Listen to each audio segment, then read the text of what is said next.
Welcome back to the channel. This is Trady Storm and you are watching third and final part of What If Naruto Was Blessed by a Forgotten Dragon God. If you enjoyed this video, please like, share and subscribe to this channel. Now wasting no more time, let's start the story. Konoha at your gates, the day prior to the preliminary. Someone with a sword on their back approached Izumo and Katetsu, who were at the gate with nothing to do. He headed directly for the booth as soon as he arrived at the gate. He gave them both a look. Just by looking at him, Izumo knew who he was. Shockwave. What are you doing back in Konoha? Shockwave was carrying a 5-foot sword on his right shoulder and was dressed in what appeared to be a modern-day explosives expert. The Chunin exams are in progress, right? I figure I could help out with something. Besides, I also hear Jiraiya is here. We could catch up. After all, I did teach him quite a bit about seals, replied Shockwave. Damn. Well, you might want to see the Hokage. I'd be damned if he didn't want to see you, Izumo replied. I have no reason to just yet. First, I'm going to find Jiraiya. If he's peeking in the hot springs again, I'm going to hurt him, Shockwave responded. Today, immediately following the conclusion of the preliminary stage, Naruto became conscious. He went about his daily business, then a knock on his door was heard. A cat. Masked Anbu informed him, Naruto Uzumaki, the Hokage wishes to see you. Oh, Neko. It's been a while since I last saw you. Why don't we get going then? Replied Naruto. I am wanted elsewhere. Sorry, but I can't come with you just yet, Neko replied. Naruto answered, bummer. I guess I'll see you later, then. Neko nodded and walked away, saying, I was about ready to leave anyway. Naruto completed his preparations and departed as well. Hokage's tower Shockwave and Sarutobi were conversing as if they were best friends. A wind gust entered at that point. Shockwave was alert at all times. Sarutobi said, calm down, Shocker. It's the one I wanted you to meet. Naruto emerged from a whirlwind. Hey old man. Why did you want to see me? Naruto, this is Shockwave. You said you wanted to learn about seals during this time, right? Well, I called him in here to have you meet him. You don't like the fact Jiraiya is a pervert, and you basically make Kakashi go boom when he acts like one. He can help out, as well, Sarutobi replied. Shockwave's expression brightened. You like explosives as well? Double the fun. Anyway, if you want to learn about seals, and you don't like perverts, I'm glad to help. I could teach you more than that, though. By the way, what's your surname? Shockwave's eyes widened when he said, Uzumaki. My mother is an Uzumaki, but my father is a Namikaze. How old are you, Naruto? 13 years old. Now you understand why I need help with seals. I've just barely got the basics down, replied Naruto. No kidding. An Uzumaki is always able to make at least B-class seals by the age of 10.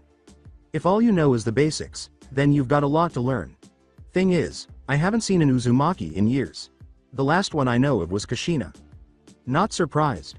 She is my mother. From what I know, Uzushiogakure was destroyed while she was here. I wasn't born yet though, said Naruto. I must admit, I am impressed. I didn't know she had any children. I'd be glad to help you out in seals. Plus, there are a few she taught me that only an Uzumaki can decipher. Seals are in their blood. Shockwave reached for the scroll. See if you can get this. Naruto perused it. It was surprisingly simple. Uzumaki sealing basics. This one is apparently the first any and all Uzumaki learn about seals. Nice. You really are Kushina's son. Well, I'll teach you what you need to know, but you will study this scroll along with all others that you'll need. Another scroll was pulled out by Shockwave. The rest of them are sealed in here. When you get one down, and I approve it, you will work on the next one. There is no room for arguing. Any complaining, and you will get hit with an explosion. Am I clear? Right. Anyway, old man. I think Hinata should go with this as well. She'll need to know something about this. After all, she is the one I'm engaged to, and the best she knows about seals is what I've done with them. Naruto replied. Sarutobi gave a nod. I normally use Training Field 6, but this should be done elsewhere. I think Training Field 8 should do the trick. Why 8? Because that way, I don't get distracted if we work on it until sundown. Training Field 6 has an insanely great view at sundown. Hinata would easily agree with me on this. Okay, maybe not easily but yeah. Shockwave informed him, well, then. We start tomorrow at dawn. Make sure she knows. As Violet flashed, Naruto remarked, she already does. Hey, Naruto.kun. I actually agree with that. It's too bad the others will be seeing it and we won't. That's the only downside I can think of. said Hinata. Anyway, I would like to know about seals. I'm going to be married to a guy from both the Uzumaki and Namikaze clans. It's only natural that I learn about seals. Hinata said as the flash vanished. Damn. A violet flash. Not bad. Not bad at all. The two of you, I'd be glad to help out. It's only natural, since Minato would have wanted me to help out his son with sealing, should he need it. Sure as hell no, Kushina did. That's why she gave me the scrolls in the first place. Shockwave said as he headed toward the door. And I'm surprised a Hyuga is the one Naruto chose. Usually, they're so stuck up it's sickening. If you're anything like that, I might just hurt you. If you weren't so precious to Naruto, that is.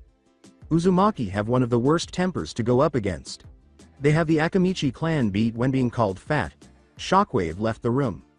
Naruto said to Sarutobi, well, he's a good choice. Where'd you find him, old man? He came in 2 days ago, but I first saw him yesterday after the preliminaries ended. Now, I wonder where Jiraiya would be. He knows the Rasengan, which was your father's technique. However, I still doubt you'd learn that from him. Naruto turned to Sarutobi. As he exited the building through the whirlwind teleport, Naruto remarked, already working on it. I told you yesterday the seal had been redone. You know what that means, right? Especially since he sealed himself in there as well. In a violet flash, Hinata departed. What does he do? No, is he genuinely conversing with Minato? A reality check sent Sarutobi's mind racing in all directions. With Haku in the streets, Haku was strolling. She was coveted by many men, but none of them approached her. She was approached by someone who didn't look like the others. His eyes were full of compassion, but they were devoid of lust. But it was not aimed at her. This was clear because he completely ignored her and simply walked by her. Wondering what was wrong with him, she turned her head. As he left, he said, don't worry about me, Haku. I'm just training Naruto and Hinata. He didn't even glance at her. Haku simply turned and walked on, with Naruto. Hinata and Naruto visited the ramen bar in Ichiraku. With Hinata at his side, Naruto said, hey, Tuchi. Ayame. Ah. Naruto. Been a while, hasn't it? You know it. Anyway, this time I brought someone else. Hinata, these two own the place. The old guy is Tuchi Ichiraku, and the founder of this place. Ayame is his daughter and has only been working here for a few years. When it comes to ramen, these guys are the best there is. Naruto replied. Don't worry about Ayame, though. If she likes me, I don't really care. She and I are nothing more than friends. Although, you could say that these two are some of the only ones that were nice to me as a kid. I see that. You being here almost every day means you either know them well, or just have nothing else to do, but that would be impossible. You always have something to do. No kidding. If I wasn't training, or at home, I was here eating. Which proves my point that this is the source of the best ramen around. Naruto replied. You know Naruto, it's not too late to settle down. Ayame replied. Naruto let out a sigh. Ayame was caught off guard by the statement, you haven't heard yet, have you? I'm already engaged. Ayame was obviously unsure of how this even happened. When? Who? She asked. Hinata nodded as Naruto glanced at her. Iruka entered at that moment and said, I think it's time. He was quiet, so nobody else could see him. Aside from Naruto. Everyone else's attention was on him. Hinata here is who? As for when, it was right after I graduated from the academy. Heishi had quite the sneaky plan for it. I mean, seeing the progress I made with Hinata's training in a single day being far beyond what the Hyuga clan could ever do in years, you'd think they'd want me to teach her instead of them. Heishi want her on my team, as did I. He never told me, but Hinata did, and it threw me for a loop. Iruka made the choice to speak up. Naruto was unfazed by his presence. I never knew you and Hinata were so close. After you became a ninja, I haven't been able to see you for a while. Now I see why. When he entered, everyone else was curious. The usual for me, Tuchi. I was wondering when you were going to speak up, and we're closer than you think. I doubt the Hyuga Council knows about my parents, who are now dead, but if they did they would like me being married to Hinata evermore. Sure as hell no Heishi does. Iruka asked, a little taken aback, wait, married? Don't you think this is a little soon?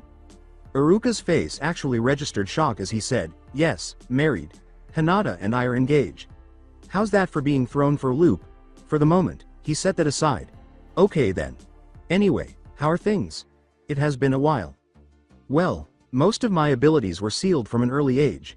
It messed up my progress in the academy, and also accounted for a lack of control, which I obtained right before I graduated. Apparently, I had over 100 restricting seals on my body keeping me from doing a lot of the things I can do now. What do you mean? Why would? Never mind, I know why, it's too bad it can't be talked about. No kidding. Either way, Hinata. Haim knows already. There's no reason to keep it from her anymore. Heck, she's fine with it.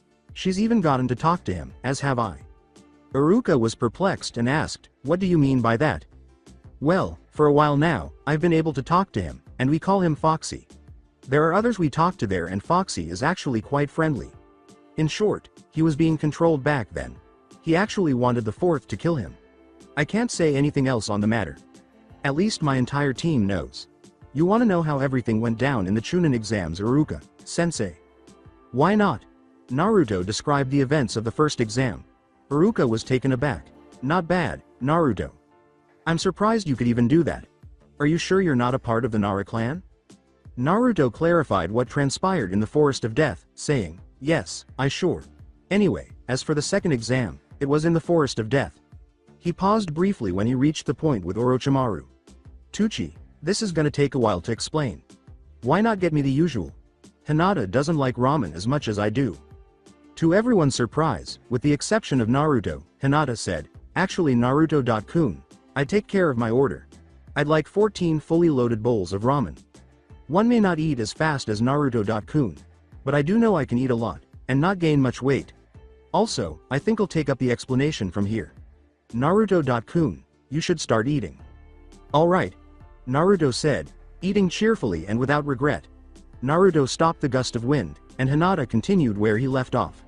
The section inside the barrier was skipped by her. She didn't want that information to be known just yet. She went so far as to describe every fight they witnessed. She recalled something when she arrived at the altercation between Lee and Gaara. Oh yeah. We still have to find out what was wrong with Lee. Haku's taking care of that. What I'm worried about is what I did to Sakura's mind. I mean, the Dark Wind Mind Destruction technique did a number on her, but it was the first time I did so to anyone. I mean, she has a lot to sort out. Naruto replied. Haku's taking care of that though, so I'm not that worried about it. After all, she is good with medical stuff. Iruka didn't know Haku well, but he was aware of Tenten's almost unmatched weapon skills. No kidding. Anyway, the last match was Haku and Tenten. Iruka's fear of Haku increased as Hinata described the fight. She did all that to a weapons master? Yeah, she did. She's done worse though. Heck, she could have gone and killed Tenten, but she didn't. Her accuracy is that good. I'm also not surprised the only jutsu she used was her needle storm jutsu. After all, she did tell me she was going for a weapons battle. That wasn't even the best she had. Hinata replied. You know, I'm beginning to wonder how Kakashi could train her that well. Iruka replied. Naruto gave a headshake. Kakashi. Sensei didn't train her. Zabuza Momochi did. We met them in Wave Country, I'm pretty sure I told you that. They both stay here for a reason. That reason is me, and they would both kill anyone that ended my life before I did so myself, or I die of old age. I have no thoughts of killing myself, so that's out. Foxy purges poison from my body, so that's out. So, unless I die of old age, someone else is gonna die at the hands of Zabuza and Haku. Hinata questioned Naruto, which reminds me. Did you tell him that you beat Zabuza in Kenjutsu? Iruka raised her voice. You actually beat one of the 7 ninja swordsmen of the mist in swordplay? Twice. Only once was strict Kenjutsu. That one allowed him to come with us back to Konoha. He's glad he could settle down here. It's better than in Kirigakure in his case. As long as I'm here and alive, he's good. His loyalty to the village is likely to last until I die. Which I still hope is by old age, said Naruto. The demon of the hidden mist, Zabuza Momochi, is on his side. Furthermore, he has outperformed Zabuza in his own field. And Naruto was a dead last, according to everyone. Hey Naruto. I know this is a little abrupt, but how would you like me to help you out a bit until the finals? I suppose those seals did that to him? No need. I'll be learning about seals during this month, so I doubt I'll have much time. I haven't even showed my full potential yet, and you might be surprised at what happens during the finals. Naruto replied. Before you ask, I'm not saying anything to spoil it. Wow, Hinata. You're done already? Hinata said, hey, I was hungry. Naruto paid for everything he and Hinata ate. Not arguing that. Don't worry though, I got it. After all, you've gotten a lot hungrier since we got back from Wave. You think it's because of you know what? Yeah, I do. Are you sure you can handle that much without going broke? Between Mizuki and Wave, I still have enough. Even my clothing has changed because of Mizuki. Iruka remarked, yet, you still wear orange. Hinata turned to Naruto and said, hey, it's my favorite color. Besides, what do you get when you mix yellow and red? Iruka looked at them both and said, I understand. You have a reason to like orange now. Is my theory about Naruto's father correct? Is he actually Minato Namikaze's son? The Yellow Flash was his nickname. You're probably trying to connect the dots, Iruka. Sensei. I'll give you one more hint. Crimson Death Ring, any bells? Replied Naruto. At last Iruka understood what he was saying. Your parents. Bingo. Finally found out who they were. Yellow and red makes orange. Wouldn't be natural for me to like it. Replied Naruto. Iruka gave a nod.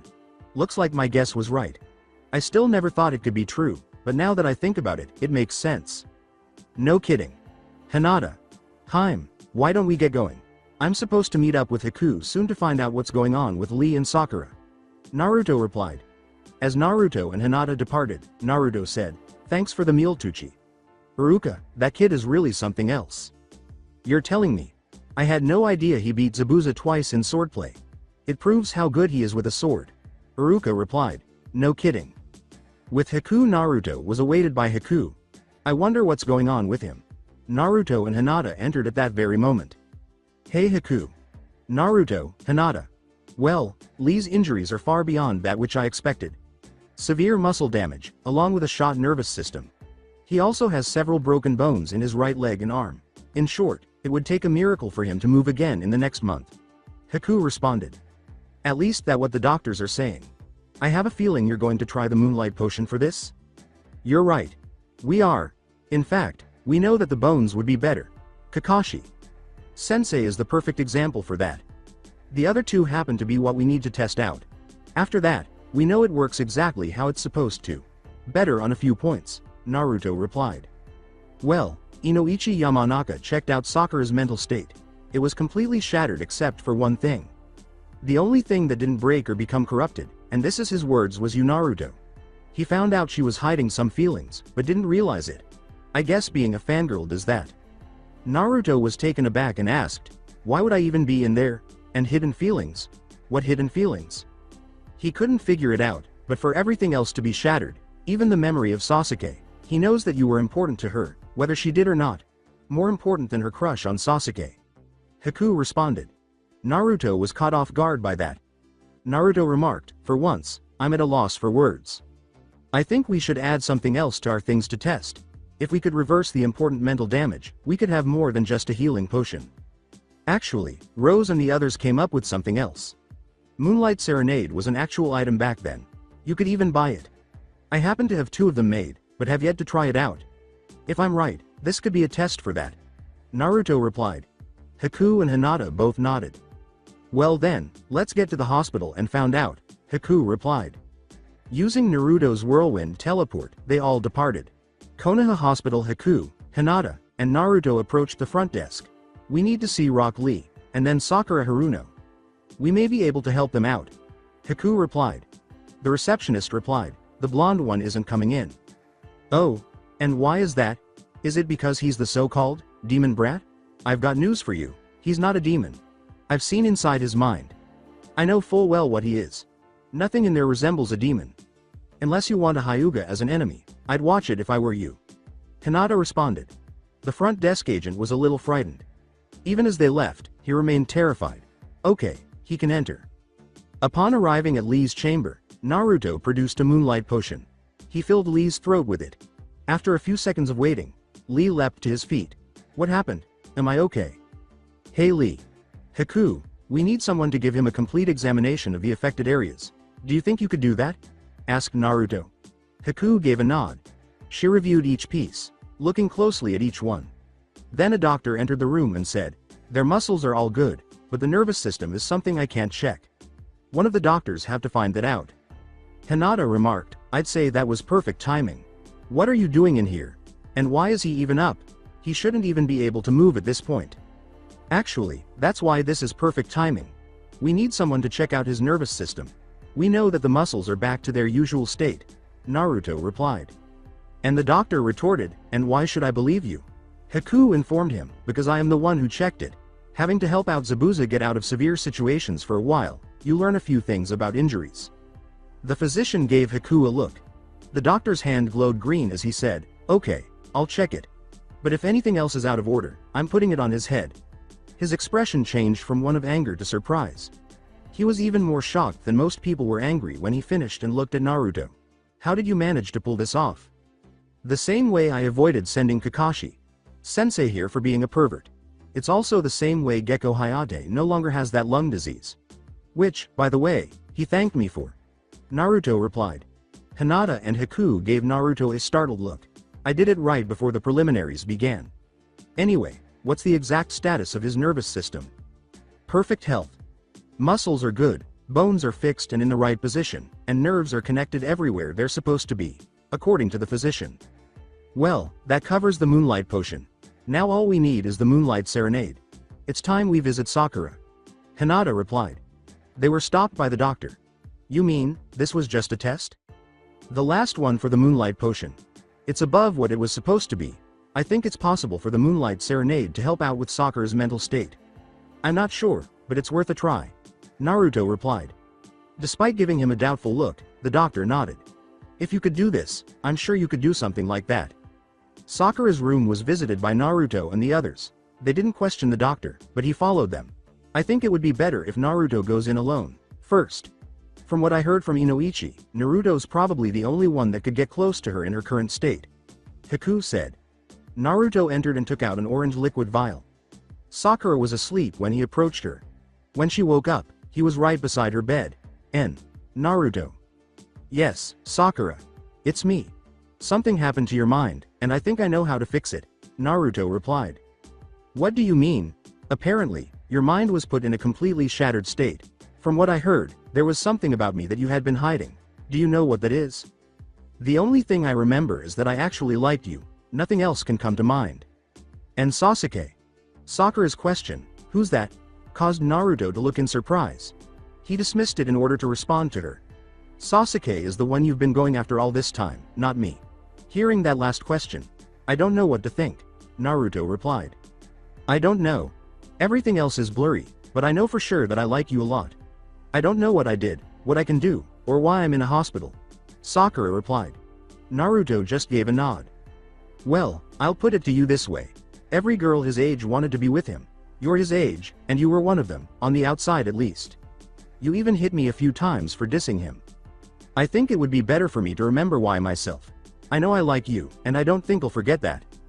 Naruto gave a nod. He gave Sakura the vial and said, "Then drink this. It should help. It's called the Moonlight Serenade. I also have something known as a Moonlight Potion, but I doubt that will help out here." Sakura began consuming the potion. Sakura felt a little dizzy after it was all over. "Naruto, you didn't say anything about it making me dizzy. I would normally hit you for that." Naruto took a step back. "I didn't know, okay. It was a first run for this kind of thing.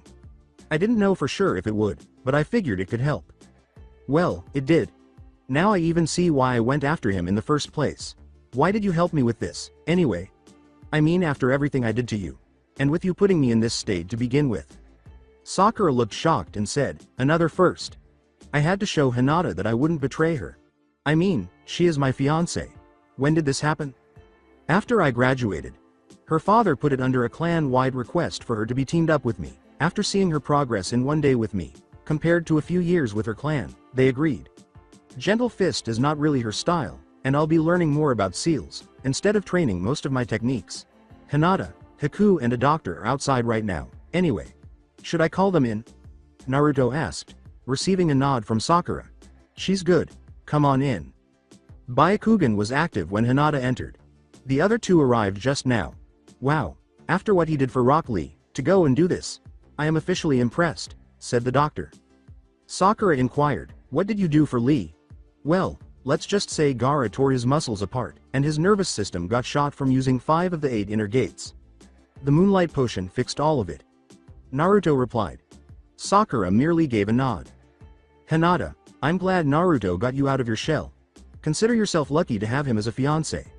I followed the crowd, and went after Sasuke, completely ignoring my feelings for Naruto.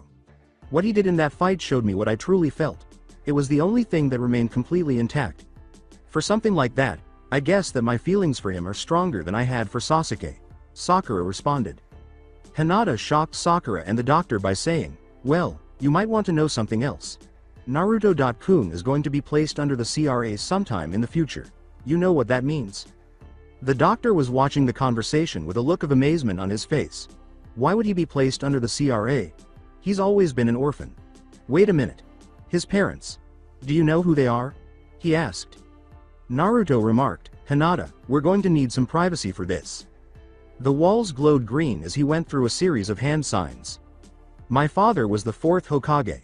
My mother was the one known as the Crimson Death, Kushina Uzumaki. Both have immense amounts of chakra, more so at age 5 than most Chunin. They also are masters of seals, and an Uzumaki was great at deciphering seals just by looking at them. Seals are in my blood, and quite frankly, I suck at them. There is another one I have, but that one starts with me. There is also one technique I have from my mother's side, that I use. If not for those damn seals I had since I was a kid, I would have been able to use them. They will still pass on to my children, but they won't activate in myself. I have no need for those anyway, if my fight with you is any indication. The physician gave Naruto a startled look. I'm not surprised the doctor doesn't know anything about my parents. The 3rd Hokage passed a law that no one could talk about it. In fact, the fact they were married in the first place was kept secret. They both died the day I was born, giving me a burden few would carry by choice. Once the exams are over, I intend on asking him to reveal everything to the public, including my new bloodline. I'd rather you not say anything about this, Sakura. Especially to Ino. That goes for you too. This is not to go into any of my medical records until the announcement is made. Am I clear? The physician gave a nod. I'll make sure it doesn't get out until then. I still don't believe the 4th Hokage would give birth to someone like you, but I don't doubt that he would rather give the fox to his son, instead of someone else's child. In fact, it now makes perfect sense. I would keep Sakura and Lee here for the rest of the day and discharge them tomorrow morning. Sakura to let her collect her thoughts. Lee so he doesn't push himself too far. You'll need to keep a close eye on Lee. He's a determined fellow, and won't stop training. He needs to rest before getting active again. Naruto replied. Both the doctor and Sakura nodded. Haku, Hinata, why don't we get going? It'll be the last time I can watch the stars pop out for a while, as far as I know. The same for Hinata, since we're both going to work on seals, starting tomorrow. They gave a nod. In her shunshin, Haku departed. Hinata departed using a violet flash, and Naruto departed in a blur. The doctor remarked, that kid is seriously something else. No kidding. I guess his parents have something to do with that. Even in death they help him, said Sakura. A voice behind them said, you have no idea, Kurenai was the one. Kurenai. Sensei. Naruto helped me out with my mind. I figured out what I truly want in a friend. Actually, I heard you were in here, and I got a little worried. I hope you can come back to training with us. Kurenai replied. Sakura gave a headshake.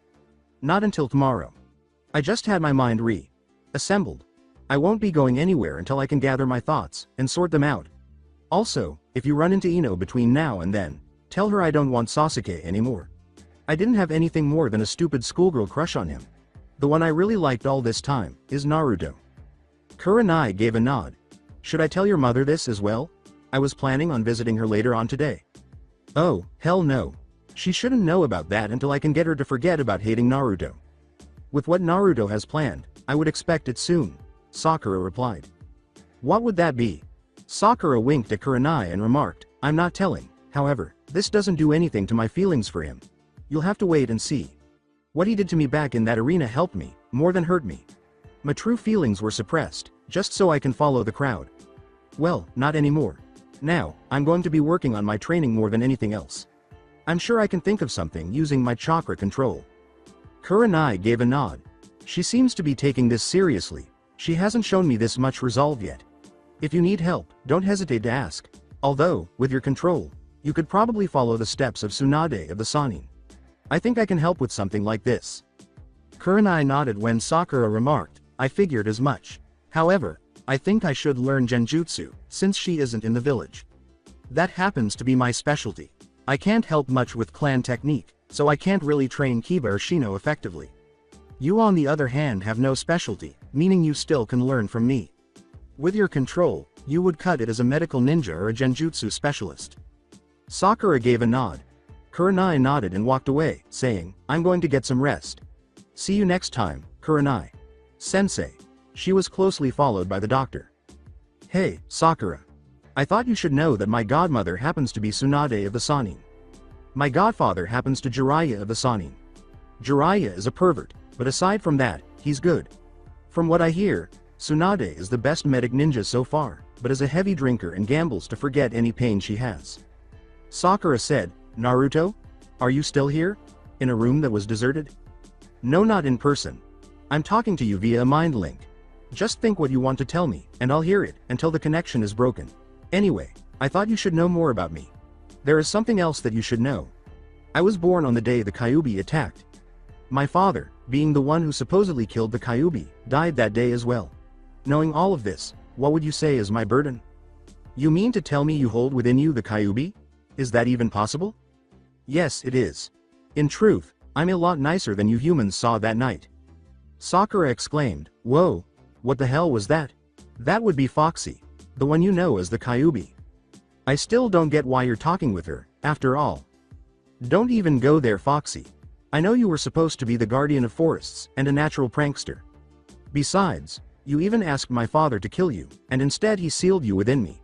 That seal has been redone, and now you help me out. What do you mean he helps you out? I even lost my father to him. You lost your father to a guardian that was being forced to attack something against his will. That kind of information was unknown to anyone, as far as I know. The seal didn't get rid of the control completely, but when the seal was redone, the demonic mind control was released. You should think twice before making assumptions. Well, with lack of evidence saying otherwise, I guess I had no choice but to believe it. Now I know, and from the source of it all. For that, I'm sorry. I hope you can forgive me. Wow, kid. You not only got a Hyuga, but now you have a sand chick, and what people call the pink-haired banshee. I'm impressed. Pink-haired banshee. Your fangirl cry was worse than most. I just hope I don't have to hear it again. Then again, I think the reason I tried getting a sound barrier around my head was because of the Uchiha fangirl's screech. Was I really that loud? Yeah, you were. Anyway, there is a way for you to enter his Mindscape, since he has used this link with you. I will let him know later. In the meantime, you should follow his advice, and sort out your own mind. Kid, we should leave her alone for the time being. You're right. I doubt I could see you until a lot later on. Your mother doesn't know anything yet, but some clan heads do, along with certain Chunin. Why not? She wasn't there when I said anything. Besides, it was after the preliminaries ended. Later, Naruto walked away. Goodbye. Naruto.kun. Sakura dozed off after closing her eyes. The following day, to meet Shockwave, Naruto and Hinata traveled to Training Field 8. Naruto exclaimed, Wow, you're actually early. After roughly half an hour, Naruto was done. I'm not always late, like Kakashi. Let's get a move on. First, show me what you can do. Naruto nodded and produced a scroll that only he could read, saying, Well, you have the basics down. In any case, I think you should start with the second scroll. Alright, the first thing in here is storage seals. You've already got that down. What's next? Paper bombs. I don't know anything about them, and they could come in handy. Naruto replied. Shockwave gave a nod. Shockwave created one shadow clone and said, Alright, then. Shadow clone jutsu. Hinata nodded and left with the clone, saying, Since you don't know much, you will be learning from the clone. I'll be teaching Naruto myself. Alright then. Let's begin. They only had an hour for lunch after training all day, during which Hinata and Naruto ate a cup of sealed ramen. Well, from your first day I will say this. Hinata has the determination, as do you Naruto. You both want to learn everything you can about this, and are willing to do a lot more. Also, you neglected to tell me you found a way to seal food into your arm and keep it fresh, Shockwave said. Something I came up with myself. I figured I should have something for long trips. Besides, there's another reason I didn't want to use Training Ground 6. I have about 100 shadow clones working on one of my father's techniques. I have to learn it if I'm going to be able to use it. They're just training until they drop. Naruto replied. Nice. I gotta say, I'm impressed. Which one? Nodding, Shockwave said, the ball. Naruto nodded, and Hinata felt a little jealous. Anyway, be here tomorrow at dawn, so we can continue. Also, the shadow clone jutsu can help you here as well. Don't worry, Hinata. I already had Rose tell Hatchel how to do the multi-shadow clone jutsu. You should ask him about tonight. Hinata said, why don't you teach it to me? Mainly because I'd screw it up. I don't know most of the mechanics behind it. Foxy does, and he told Rose everything that there is to know. After a while, I think you should try it. Hinata gave a nod. Make sure you try it in the Mindscape first, though. That way you don't pass out or possibly die. I suggest going for no more than 10 at first. Then Hinata departed in a violet flash, saying, got it, Naruto.kun. See you tomorrow then. Naruto took a whirlwind off. Shockwave simply took a seat and began to practice meditation. The following day, Sakura, Lee and Sakura were released simultaneously. Sakura, I am glad you were okay. What happened before you screamed in the hole? The technique Naruto used shattered everything in my mind. The only thing left standing is something I hid in there myself. It was something not even I understood, completely. Now that I know, I'm not letting go of it. My feelings for him outranked those I had for Sasuke. There is nothing else to say on that. Why do you even like him? He put you in that state, Lee responded. Because I liked him before the academy, I just didn't realize it. I followed the crowd, ignoring what I truly felt. Sasuke is cool, sure, but he's not what I'm looking for. Naruto, on the other hand, may not be that cool, but he's nice and respects women. He even liked me back then. He may be with Hinata right now, but I won't give up on him. Not like this. Besides, he got me out of that state as well. He probably was thinking he was going to regret it, but I don't think he does. As much as I would have hit him, I don't think he did it because he put me in that state. He only did that to prove his loyalty to Hinata. Now I know who he likes, but from what he told me yesterday, I still have a chance. How so? Inquired Lee. Sakura gave a headshake. I can't say. Not yet at least. Everyone will find out soon, anyway. How soon? Sighed Sakura. I'm going home for now. I need to tell my mother a few things, and get some new clothes. As he leapt onto a wall and then reverse jumped onto a roof, Lee said, okay. If you ever find yourself in need, do not hesitate to ask. Show off. Alongside Haku and Sasuke and Haku were officially dating. They also needed to unwind. The populace was staring at them in awe. A few of the females felt a little envious. One of them approached Haku. Why are you with my Sasuke-kun? You have no right. Excuse me? Did you just say he was yours? I beg to differ. He chose who he wanted. If he didn't choose me, I wouldn't have died. I wouldn't have even cared. I like him, sure, but not to the point of obsession. I can tell you are obsessed with him. I suggest you leave before I put you in a coma for a week. Haku responded in a calm voice. She'll do it. I know she's capable of it, and would have no problems with that. I hate fangirls, and I define that as those who are obsessed with a certain boy. In your case, it's me. I don't even know you, nor do I care. Haku is the one I chose, and she doesn't really like my fangirls, or her fanboys. If you don't leave now, I will put you in a coma. Haku's tone was icy. She was serious, and Sasuke knew it. The danger was only now becoming apparent to the other girl. She took off running. She finally got the point. Let's keep going, Haku. They resumed their stroll after Haku grinned and nodded. Kakashi trained Sasuke over the course of the following week. Zabuza was back for a while and trained Haku. Shockwave was teaching Naruto and Hinata. Naruto succeeded in completing his father's jutsu. He had not yet used it, but he had no immediate plans to do so. Unless it was absolutely necessary, he would not use it. He knew what to do and how to do it because his father was assisting him from his Mindscape. Both Naruto and Hinata had greatly improved their sealing abilities. There was nothing else Shockwave could teach him. I'm sorry, but you have both gotten as good as I can get you. The rest is up to you. Also, thank you for teaching me that food sealing jutsu. It will come in handy. I can oversee your training from here on out. Do either of you know how to walk on water? Both of them gave a nod. Although, we really don't need to. We've even gone dancing on a lake just outside the village. Shockwave gave a nod. Hinata and Naruto exchanged glances before Hinata said, well then, I'll be helping out with more in that department. Did you know it's possible to increase your speed on water to go faster than you can on land? They gave a head shake. Well then. That's the next thing I'm going to teach you. If you can dance on water easily, the next step there is what's known in the mist as water skiing. That's also a bit of control training, however it's only used in the mist where it's actually needed. There will be times when you have an enemy that creates a field of water. Using this can be an advantage for you. I have already taught you both the seal allowing you to breathe underwater. It will allow you to perform this easily, and with little consequence. Alright then.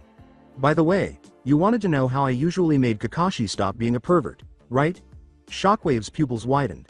All I know is something about making him go boom, but how is what I really want to know. Hinata, you think Jiraiya is still in the village? Yeah, why?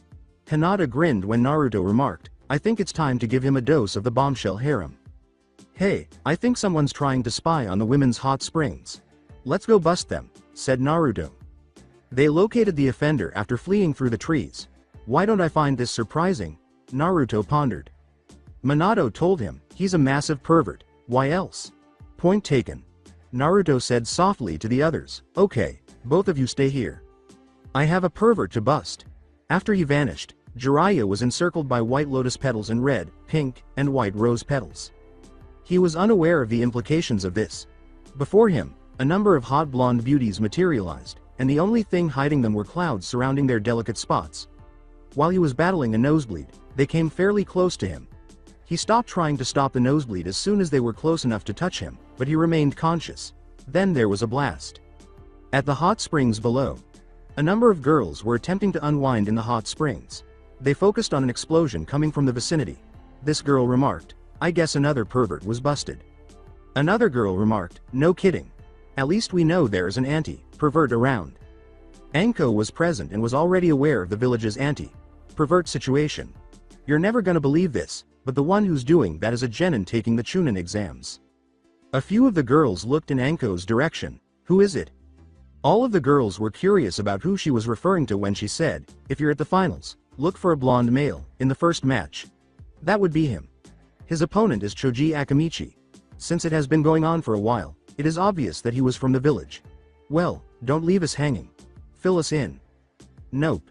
I'll leave that to you. Just know this. He hates perverts and fangirls, and isn't afraid to blow up perverts. With Naruto Shockwave, Hinata, and Naruto were all giggling over Jiraiya's death. They tied him to a stump in Training Field 8 and removed him from the area where Naruto bombed him. Shockwave was the first to speak after they had finally relaxed enough to do so. I can't believe he actually fell for that. Neither can I then again, he is a massive pervert. I'm surprised he didn't faint from blood loss, Hinata replied. Jiraiya decided to awaken at that moment. What the hell? Well, looks like the pervert woke up. How's your head, Arrow? Senin, replied Naruto. Jiraiya became calm. He has only ever been called that by two people. Minato and Tsunade. He responded simply, how do you know about that name? Jiraiya concluded that the response was unfavorable. Hey, my father came up with it. My godmother actually picked up on it, and started using it for a while, or so I'm told. He examined the person who had said that more closely. Oh shish, T. Naruto repeated, so once again, how's your head? Why should I tell you? Because I could tell everyone that the biggest pervert of the century was in the village, give a perfect description of you, and every woman in town would be chasing you out of the village. Naruto laughed and Jiraiya became pale. It's fine, I guess. Now could you untie me? Naruto lost his temper. The four people there heard glass breaking. I learned more in the past week than you could have taught me. If anything, I could say your role as my sensei is no longer needed. My father wanted you to teach me summoning, and the Rasengan. Summoning I already have down, and the Rasengan I'm working on. Shockwave and Jiraiya stared at Hinata as she announced, sometime from now, he'll be working on the Hiraishin as well. Minato never wrote it down anywhere. There's no way that can happen, said Shockwave. Not true. I'm able to talk to him now, and so you know, he's the one that told me where he put it. I guess it's only natural, seeing as that place can't be found easily. Naruto replied. It's also part of the reason I needed to learn about seals. The Hiraishin uses seals, and that's basically all I know. Well, aren't we suckers, huh Shockwave? I never knew he would write it down somewhere. Neither did I apparently, he wasn't really expecting to do so, but he did it anyway, and sealed the area off, replied Shockwave. Actually, I sealed it off. There is no way anyone will find it, or anyone within that particular area. I made sure of that. Remember when you used the same thing in the Forest of Death? Replied Hinata. Yeah. Two teams went right by us, without noticing us at all. They were not 3 feet in front of us, and we were in plain sight, talking. They kept going like we weren't even there. It's that good, Naruto replied. Well then. I guess there's nothing left for me to do with your training, but hermit mode. No need. I've got other ways of doing so. Besides, I don't use chakra often. Sure, I use shadow clones for training, but I rarely use them in a fight. The only things I actually use chakra for are barriers, seals, and clones for training. That's where the Rasengan comes in. It's literally the first real jutsu I'd be using in a fight, Naruto replied. You know, he's right. Without using chakra much, he can have a lot more energy for other things he may need. He can also go a lot longer than most, Hinata replied. Jiraiya and Shockwave were staring at Naruto in wonder. How? Jiraiya asked simply. Well, what I've been using isn't really chakra-based.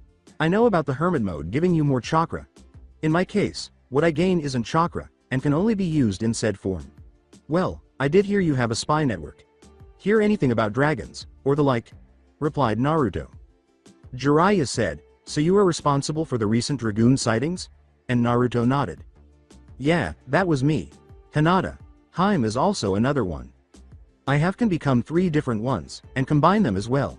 That was never a part of the legend. The reason being is because few can ever handle what comes when light or dark combines with 2 of the other 5. It was taxing on most people. If I run out of dragoon energy, I revert back to my normal state. If I go back on my own, the remaining dragoon energy is stored in my mark. That mark is the reason I called it the Mark of the Dragon. Naruto said, which shocked Jiraiya and Shockwave. Shockwave because, although he was aware of it, he failed to notice the dragoon's distinct energy signature. Jiraiya because he has already been the subject of favorable remarks elsewhere. Jiraiya spoke again. How many forms can you go into, not including combining them? Wind, fire, and dark. Combining the 3, I become the Divine Dragoon. Albert, Zyg and Rose help me out a lot, as does Ragnarok, and another one.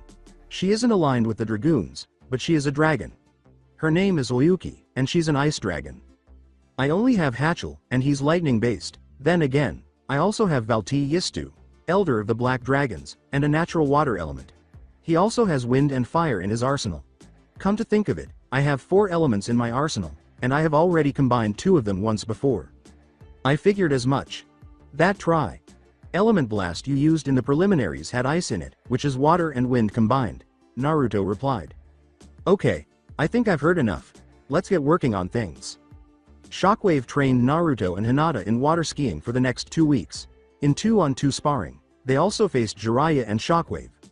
Only a week remained, and they had nothing more to discover. Alright, you all have learned more than I could ever teach. However, being the way you are, I wouldn't put it past you for even more training in the next week.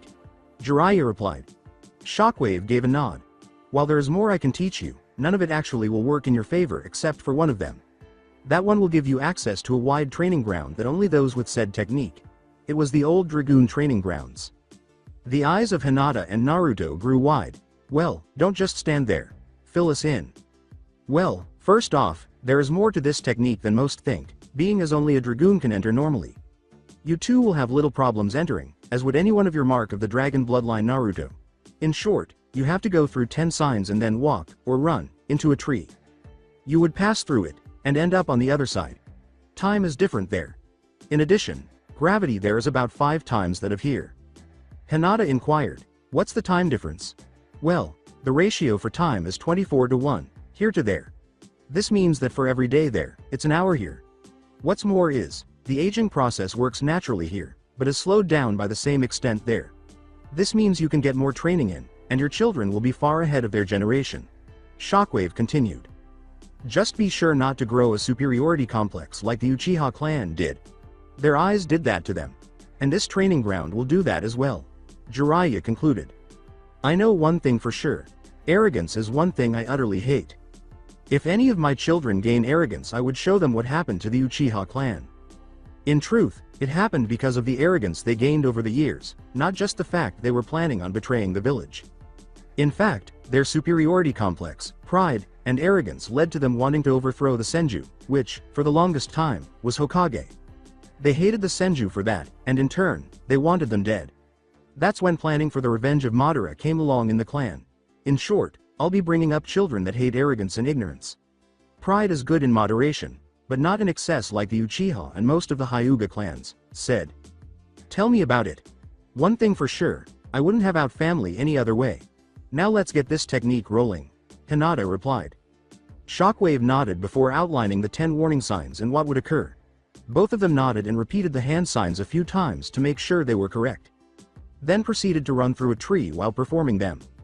What do you know? They actually got it right the first time around, Shockwave replied. Not surprised. Minato was always one to learn quickly, and Hinata has a determination far beyond that of a normal ninja. I guess it's only natural. Jiraiya replied. Hey, is it possible for us to get there? Jiraiya said, it is, but only in another way. Right now, I am the only one that can do so. Grab my shoulder. Then, as if they were being drawn into a vortex, they vanished. Floating ruins. Hinata and Naruto fled from what appeared to be a portal. They ran into the tree with their eyes closed. When they came to a halt, they opened their eyes and looked around. It appeared to be a bit of a wreck, but for being out of use for several thousand years, it was in surprisingly good condition. There were stairs between each of the possibly 5 floors. The 5th floor had doors in a few locations. There was an enormous space in the center, roughly the size of 5 football fields stacked side by side, with more space on all 4 sides. In essence, it measured 500 yards by 500 yards. There appeared to be a section of a wall missing, and there was ample space for practice in the center area. When Hinata and Naruto approached it, they discovered that it was floating in midair. Under it, all that was visible were golden yellow clouds. Shockwave and Jiraiya entered through the vacuum warp as they were gazing out of the hole. A.N. Although they simply refer to it as the warp, Chunin Sol uses it in my other stories. Naruto turned around when he realized they had just arrived. Hey guys. I'm surprised at how big this place is. I mean really. Are we in another dimension, or what? Jiraiya didn't really know much about it. Shockwave just gave a nod. Yes, this area is in a dimension all its own. The fall is actually bottomless, so it might be a good idea to get that fixed. I figured as much. Anyway, things are good here, and I know of a few seals that may come in handy in that regard. Naruto replied. Shockwave gave a nod. The self-repairing seal will help out a lot. That and a few others I've found out from the scrolls. They are more high-level ones than you have taught me. Also, I've begun finding ways to put paper bomb seals on actual kunai themselves. They will come in great handy, Naruto said. Hinata gave a nod. I've also been using a few shadow clones to make paper bombs as well. This way, we're good on several things.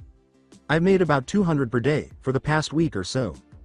Anyway, I think we could have a much smaller area of the village for our estate, using this as our home. Seals come in handy in a lot of places, don't you think? Hinata received a nod when she stated, you did tell me about that. The infinite water seal would be good for showers. I'm still working on that one. Along with others that could help. In any case, now I know there is a somewhat safe place for clan secrets to be kept. That place is here. As he approached the portal, Shockwave remarked, I think you'll want to know about it. This portal is unique. You can go into it, while picturing the place you wish to go to in your mind, as you do so. I am not able to use it, so I have to stick with the vacuum warp. Jiraiya can't learn it, so he can only get here through me. If you don't have a set place in mind, you will end up in the same place you came in at. Meaning, if I don't have anywhere specific to go when I'm done here, I'll just end up where I was to get here. Precisely. Naruto said, okay then, that's good to know. I'll be right back. And entered the portal. After an hour or so, he eventually returned with a number of scrolls. He took out a seemingly random scroll and said, these are my family scrolls. And among them is this. It has not yet been seen by Hinata and the others.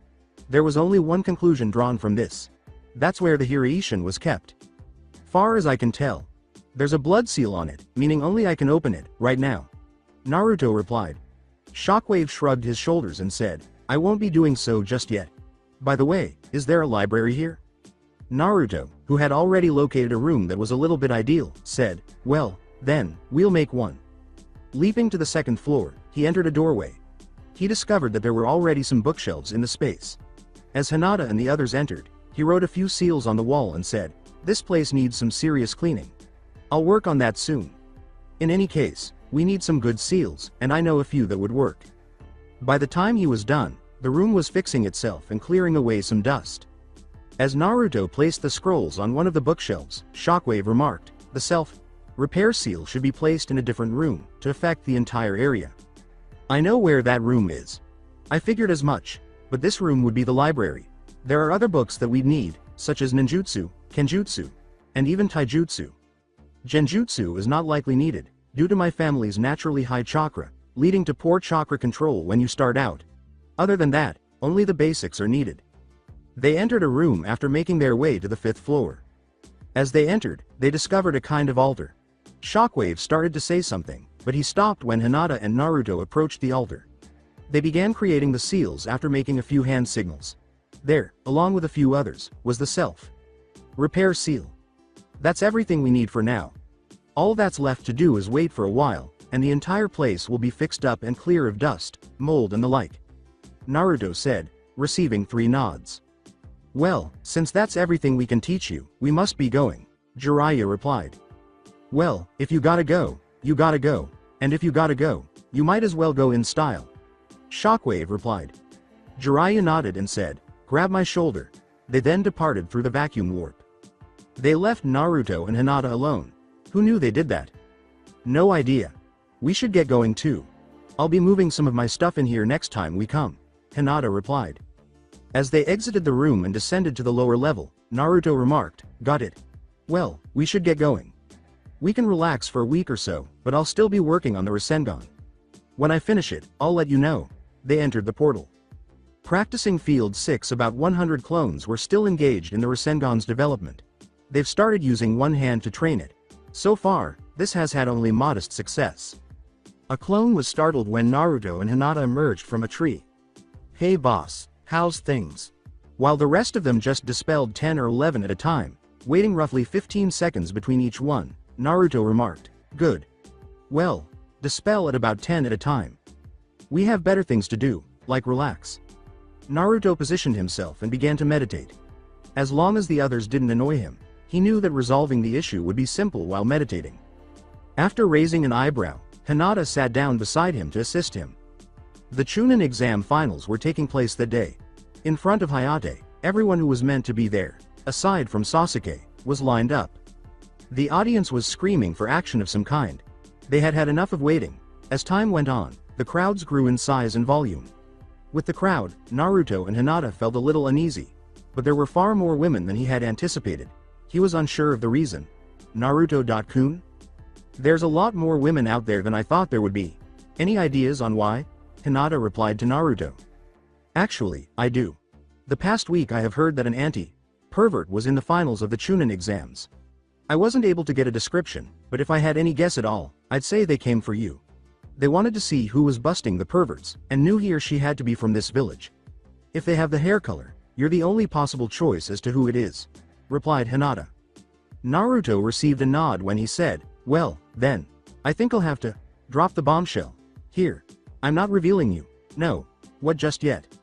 All right, everyone, put your face forward, exclaimed Hayate. Everybody looked at him.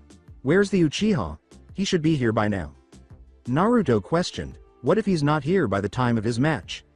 He'll instantly forfeit the match, and his opponent will proceed. Hinata and Naruto exchanged glances before turning back to face Hayate. If he's not back by then, postpone it. Something tells me the case cage wants to see those two fight. Cages boxed the case cage and 2 guards were seated next to Sarutobi and 1 guard. The case cage remarked, it seems your blonde ninja in orange is talking about me. Probably complimenting you. Although, I will say you will be most satisfied with his performance. Sarutobi said. The case cage glanced at him, turning his head slightly. Why would you say that? On the roof above the cage's box, Naruto had been above them. Actually, I wasn't really complimenting him. The case cage was taken aback. I was thinking he was more interested in Sasuke's fight with Gaara than my fights. Sasuke doesn't seem to be here either, and apparently, he would be disqualified if he doesn't show up by the end of my fight. I'd be willing to bet he would want the fight postponed if necessary. Sarutobi and the case cage gazed at him in wonder. There, neither of them had detected him. Naruto, how long have you been there?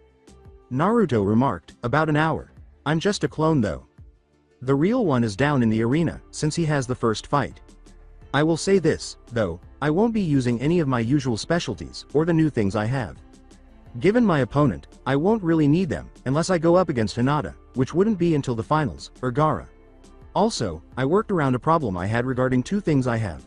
Lord Hokage, you know what I mean by all of this, but I won't be saying any of it around another village's leader. Sorry, Lord Case Cage, but it's something that I can't really reveal at the moment. Iwagakure is gonna flip when they hear some of it, though. Of that, I am certain. Sarutobi grinned and nodded. Then you might want to dispel and let him know that everything is ready. All paperwork, though I hate it, is good. The clone went poof and nodded. The case cage gave him a look. He is a genin? If he can be that silent as a genin, I'd be surprised how good your Chunin are. He's the only genin at that level, but has another one close to him. If I had to admit it, I would say he is much better than I, Sarutobi replied. I think another interesting match would be in the second round, provided Sasuke doesn't show, or is beaten by Gaara. He responded. In response, Sarutobi merely nodded, but he was grinning broadly on the inside.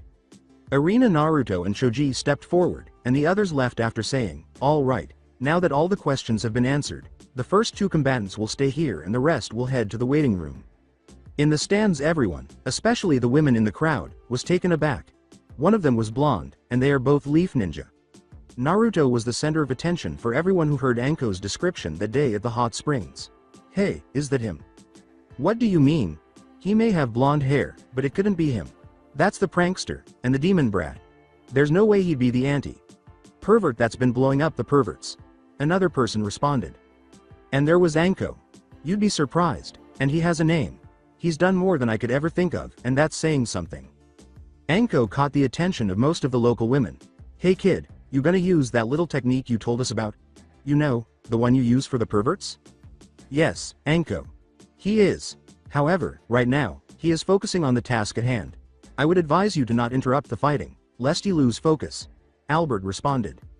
Oh, sorry Albert. Let him know that people are thinking he isn't the pervert bomber, that way he can prove them wrong. He already decided he was going to bang up Choji after he called the guy fat. Anko just stopped talking and went pale. Not good. The person beside her had a query. What's not good? Be prepared for an enraged Akamichi. Arena. According to Hayate, alright, get ready. Naruto grinned. You ready for this fatso? Choji appeared to be lethal. What did you say? He asked in a foreboding, murderous tone. Naruto said, what? You don't like being called fatso? Okay, how about blimp? Which infuriated Choji even more. Proctor, someone is going to die here. Be sure to bring out a stretcher and have it ready. Choji became even more irate when Naruto said, make sure it's extra padded. You're gonna need it for the extra weight. Hayate was starting to feel a little frightened. Proctor. Begin, said Hayate as he quickly retreated from the arena. He was aware that Choji would attempt Naruto's murder. Naruto simply smirked as he stood there. Choji struck him with a huge fist, but Naruto exploded as soon as he made contact, slightly knocking Choji back. The landscape shattered as he punched the ground. There was no Naruto. Rather, he found himself atop the cage's box once more. To the surprise of both cages beneath him, Naruto uttered, I know calling him fat is a death wish, but I'm beginning to wonder why I did. Naruto stunned the two cages beneath him by phasing out, saying, oh well. Guess I'll use that. It was the case cage who said, any idea on this kid? Sarutobi added, I just hope it's safe. I wish. He isn't just powerful, he's unpredictable. Honestly, I can't say what he's about to do. Choji had been directly behind Naruto, who was holding a spinning blue ball. Some were taken aback by this. Sarutobi watched him in disbelief. Oh shish. The Rasengan? Jiraiya, really? It wasn't Jiraiya, Sarutobi. I taught him the basics and what he would need to do. He hasn't completely gotten it down, but he's pretty damn close to my level with the thing. Minato disclosed this to the elderly gentleman. Minato? Is that you? Hey, my son made a link to your mind, and since I am in his Mindscape, I can talk to you through said link. It helps out a lot. Kushina, though I sealed her in here as well, has yet to appear. I'm not surprised, truthfully. Someone would have had to tell him about controlling the Kyuubi.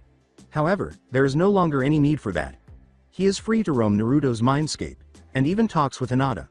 I also noticed the guy talked with Sakura once before. I am genuinely surprised at how friendly he is with Naruto. He's annoying, but they're good friends, replied Minato. Okay, then how do you predict the fight to go out? Choji is going out with a bang. He already has a few shadow clones hanged into rocks around Choji. Oh shit. Anyway, are you really sorry about ending my retirement? Somehow, I doubt it. Actually, I was surprised he told you before I could. The answer is yes. I am sorry, if I could do it over again, I probably wouldn't change a thing. The way Naruto's life is heading. Kushina would probably agree. No kidding. If she were truly alive, then she would find the council, and kill everyone on it, but would probably think twice on it, given recent events. Some she'd kill either way. Danzo included. Minato interrupted himself, saying, I gotta go. The fight's about to end. A short while ago, Naruto struck Choji from behind with a Rasengan. Rasengan. Choji would have suffered severe injuries if he hadn't grown larger at the moment of impact. When Choji's senses returned, he searched for Naruto. But the only thing he saw was a cloud of mist covering him. The hell? After a couple of pings, the mist vanished, exposing some of the women who were around him. Despite having different hair colors, they all had a similar appearance. They were 6 in number. They were playing with his hormones, flirting with him, and generally interfering with his life. When they all suddenly exploded, he nearly got a nosebleed. Choji was unconscious and out of it. Hayate went in to see how Choji was doing because he thought it might be safe. Naruto approached him directly in the debris. He's out of it. The bombshell harem has several advantages. If he's not out of it due to blood loss, the explosion did the trick. Bombshell harem? Is that some kind of perverted ninjutsu? Hayate inquired. Hayate snickered as Naruto remarked, try the ultimate in anti-pervert ninjutsu. I came up with it myself, and even banged up a few perverts with it. No pun intended. Winner. Naruto Uzumaki. In the stands. That final piece was seen by the women in the stands. They knew how he did it and who they wanted to see. They simply couldn't accept that it was the same person. One of them questioned, did he just do that? Another said, I think he did. But why? That's beyond me. Then again, I have a feeling he uses it because he's engaged, and utterly hates perverts. Said Anko. She had Kurenai at her side. You knew it was him all along, didn't you? Yup. I left it hanging and told them a few things on how the guy looked. Naruto is in fact that same man. He bangs up perverts whenever he can. I hear he even put a trap in each spot that's perfect for peeping just to go off when someone starts peeping in the area. I took the liberty of finding one, and set it off. Oddly enough, I found he did it for the males as well. He hates perverts, male or female. My testing something out proved that. The trap made men that I would have considered hot as fuck, as if it knew what I wanted. I got out of there when I saw them, thinking they were what was causing the explosions. I wasn't too far off, either, replied. Kurenai was just taken aback. Is it possible that that could fool the Hokage? It already has. Above them, on the ceiling, was a Naruto clone. The clone sighed and said, then again, it was an earlier version that didn't explode. Seriously, why did you think I came up with it? To be a pervert? No, there are too many perverts in Konoha, so I decided to do something about it. Result. Sexy jutsu, harem jutsu, and bombshell harem. Blood loss, massive blood loss, and bang them up, in order. The other women were now staring at the clone in wonder as Enko asked, did you do that just to show off, or to prove a point? Neither. I just felt like doing it. Although, it helps that his mental state was down, and reasoning ability was weakened when I called him fat and overweight. He hates it, but I used it to get him angry. I still wonder what the hell I was thinking when I thought of that. I won out in the end with the bombshell harem, so I'm good. The clone appeared to be just a shadow clone. Anko whispered to herself, at least the thing didn't explode. Arena, alright. Then Gaara get down here. We'll give him 10 minutes to show, if he's not here by then he'll be disqualified. Hayate responded. The clock was ticking, and Gaara was coming down. After 8 minutes. In the middle of the arena, there was a whirlwind. Temari posed an inquiry. Naruto, do you think that's Sasuke? Definitely. And Kakashi-sensei, too. Naruto answered. Not as late as I thought, though. Same here, Naruto.kun. However, do you think he stands a chance against Gaara? Hinata responded. Temari gave him a doubtful look and said, highly doubt it. He would need a B rank or higher lightning jutsu, which we have yet to see. What do you mean? Sand is an extension of Earth. Lighting is powerful against Earth. So if I had to guess he'd need a lightning-style jutsu. And it would have to be powerful, and he'd need to be able to move fast. Said Naruto. Temari gave a nod. I'm surprised you actually figured that out so easily, or was it Foxy? Actually, Albert is the one who taught me what I needed to come to that decision. However, the sand was an unknown case, so I took a shot. You confirmed it for me. Thanks. Naruto smiles at Temari, who is blushing. Hinata's usual expression changes as she looks at her. Tamari, if you get embarrassed by that, on second thought, you just revealed a weak spot in Gaara's armor. Naruto.kun doesn't have what he needs for that, but I do. Naruto hinted at the invasion when he said, I still intend on using a few things Gaara would never expect, should he win. Before they end it, Shikamaru is the only person there who does not nod in comprehension. Shikamaru's suspicion of the fight had grown. Why would they stop it, Naruto? You may know a lot, but I doubt you would know anything like that. They'll stop it because of what will happen outside of the arena, something we won't see for a while. Naruto groaned. Tamari? Then Naruto nods. They're ready, aren't they? By the moment, Shikamaru's suspicions are growing. Remember, the moment they go for it, I'm out of here. Remember what you told us. If you do go for that, I'll give you something in return. Tamari gave him a wink. Just be ready for anything, and remember, stay at the sidelines. Don't want you involved in this. Gaara already knows of the place you're going to, but no one but myself and Hinata have actually been there. My parents' favorite spot. Naruto replied when Hinata turned to him. Is that a wise thing to do, Naruto.kun? I mean, sure they're friends, and Tamari may be more one day, but really? They won't be found by either side. Of that I can be sure. I ended up taking Gaara there over the past week. He knows where it is, and how to get inside. Anbu don't even know of it. You know full well how hidden it is. Tamari, try not to do anything rash there. Kankuro, when you get there, don't get too flustered at not being able to fight. Hinata grinned. Tamari nodded and grinned as Kankuro gave him a weird look.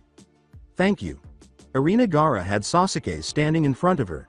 It will be given any minute now, so let's play the part until then. Gaara gave a nod of agreement. Let's see who gets out first, if you can land a hit on me. Begin. Hayate leapt back quite a distance. Sasuke avoided using ninjutsu and started fighting as usual. His Sharingan comes to life. He charges up a Chidori after going over a few hand signs. I will jump ahead to the invasion, but the fight went on as it does in canon, with Sasuke being more aware than he was at the time. 0.10 minutes following the start of the fighting. There was a smoke bomb in the cage's box. That was the cue for Tamari and Kankuro. Both Sasuke and Gaara ceased fighting. Gaara departed in a shunshin of sand, saying, We'll end this here, Sasuke. I must go. When Sasuke turned to look for Gaara, he was nowhere to be seen. Already gone, huh? Sasuke interrupted Hayate, saying, Sasuke, sand and sound are currently in. Gaara and his team are no threat. Gaara is Naruto's contact, and let us know, as well. Gaara will stick to his word and stay on the sidelines. However, if he is found, Naruto will know, and Naruto and Hinata will go after him. If he goes crazy, they are the only ones who can stand up to him. I was playing the part, waiting for the signal I was told about. Then head into the stands and take down the enemy ninja. You're already Chunin level.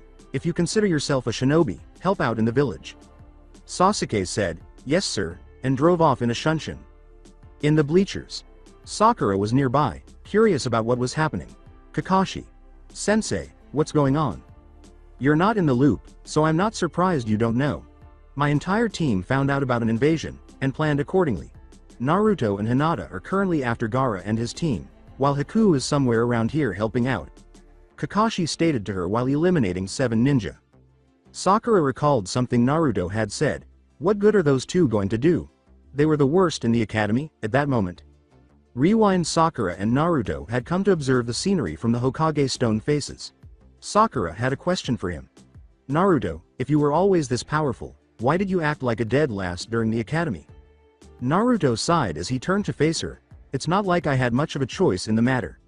I mean, with over 100 seals on my body, restricting, or stopping my progress and utterly making my control go down the toilet, you'd think someone wanted to get me killed. Sakura's gaze widened. 100 restricting seals. How did you even live after that? And even with those right now, how could you be able to do all of this? Well, I'm not under the effects of most of them. They were gotten rid of the day before the graduation exams. All except 7, and 3 of those 7 were altered. You already talked to Foxy, and the reason for that is because the seal keeping him in there was altered. That's basically how it happened. Most of the damage was reversed almost immediately, but not all of it, and my usual bloodlines were sealed. Such as a few of the old Uzumaki techniques, however I do have one of them. The point.to, point connection.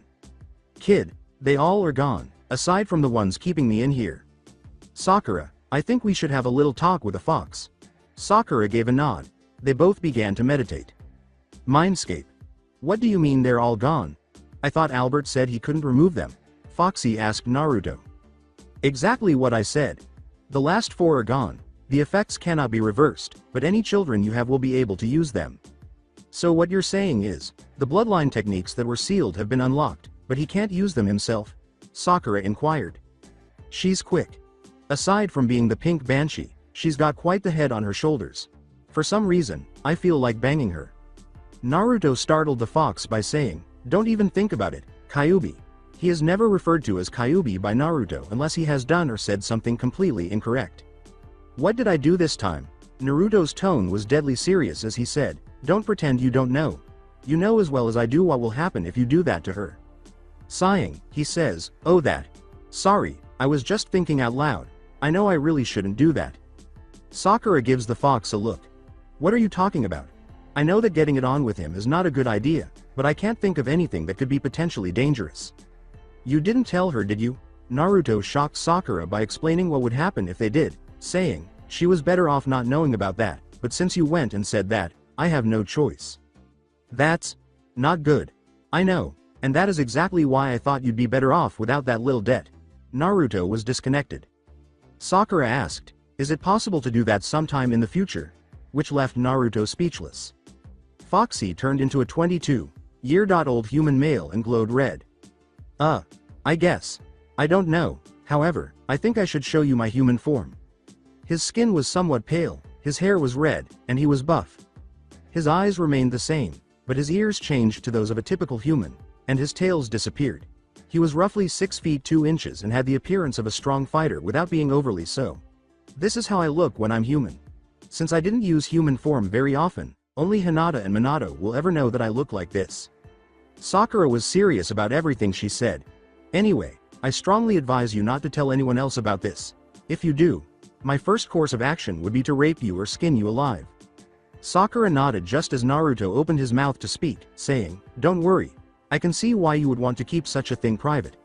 Naruto looked at her astonishingly and said, I was surprised you'd only go that far. It's difficult to blend in when you can't really make any friends because of your reputation. I had somewhat lower expectations. Don't give him any ideas. Why not? You'd probably think it was a good idea if she thinks that wouldn't be far enough. Naruto replied. Fine. Hi. It doesn't really bother me. In addition, I used to play some practical jokes. Nobody would ever believe that I was the stench bomb in the girls' bridge. Hold on. You were that person? I could smell the Hokage Stoneface's stench. Naruto was hiding up there, of course, but still, I smelled it. Yes, I did underestimate the impact of odor. Would you like to know what I discovered that day? I learned that compressing the stink of 4 stink bombs into one releases a massive explosion when a lightning-style jutsu is used, Naruto and Foxy said, observing her with interest.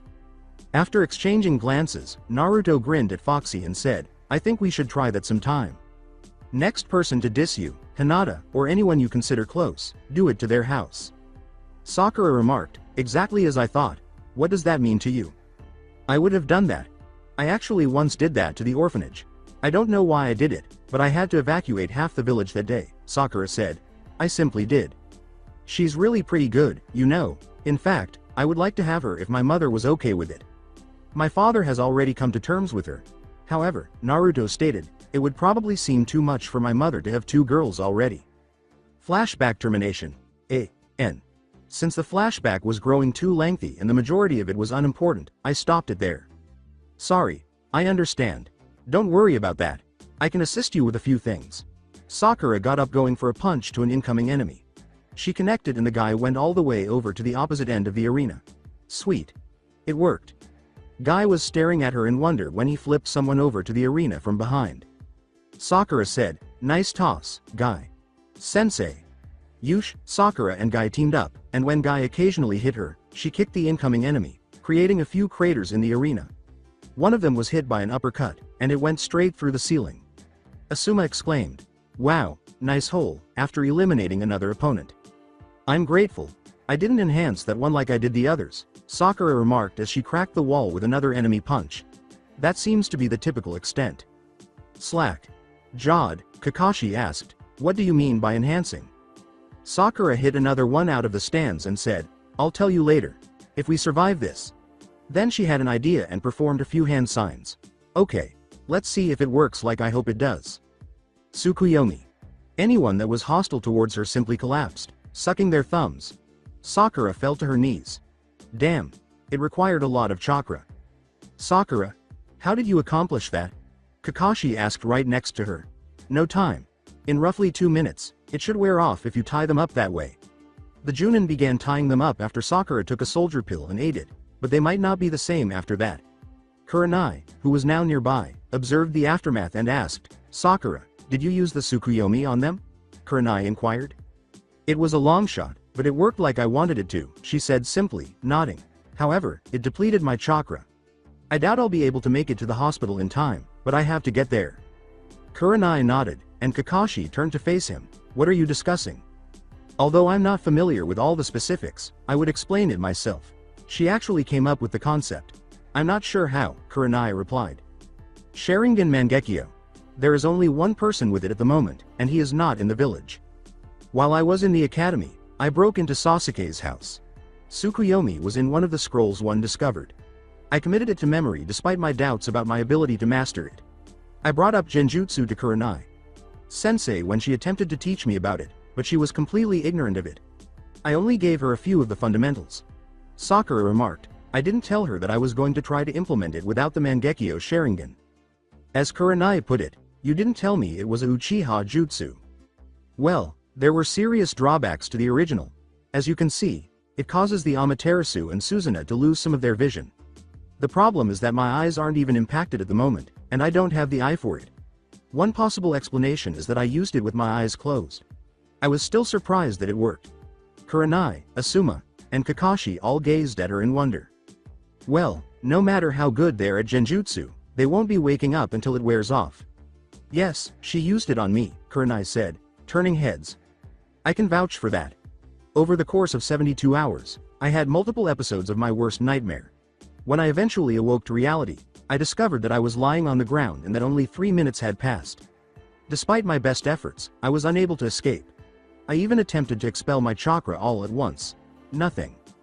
That left Kakashi and Asuma in complete shock. You must be fucking kidding me, Asuma exclaimed. Asuma, words. Probably not.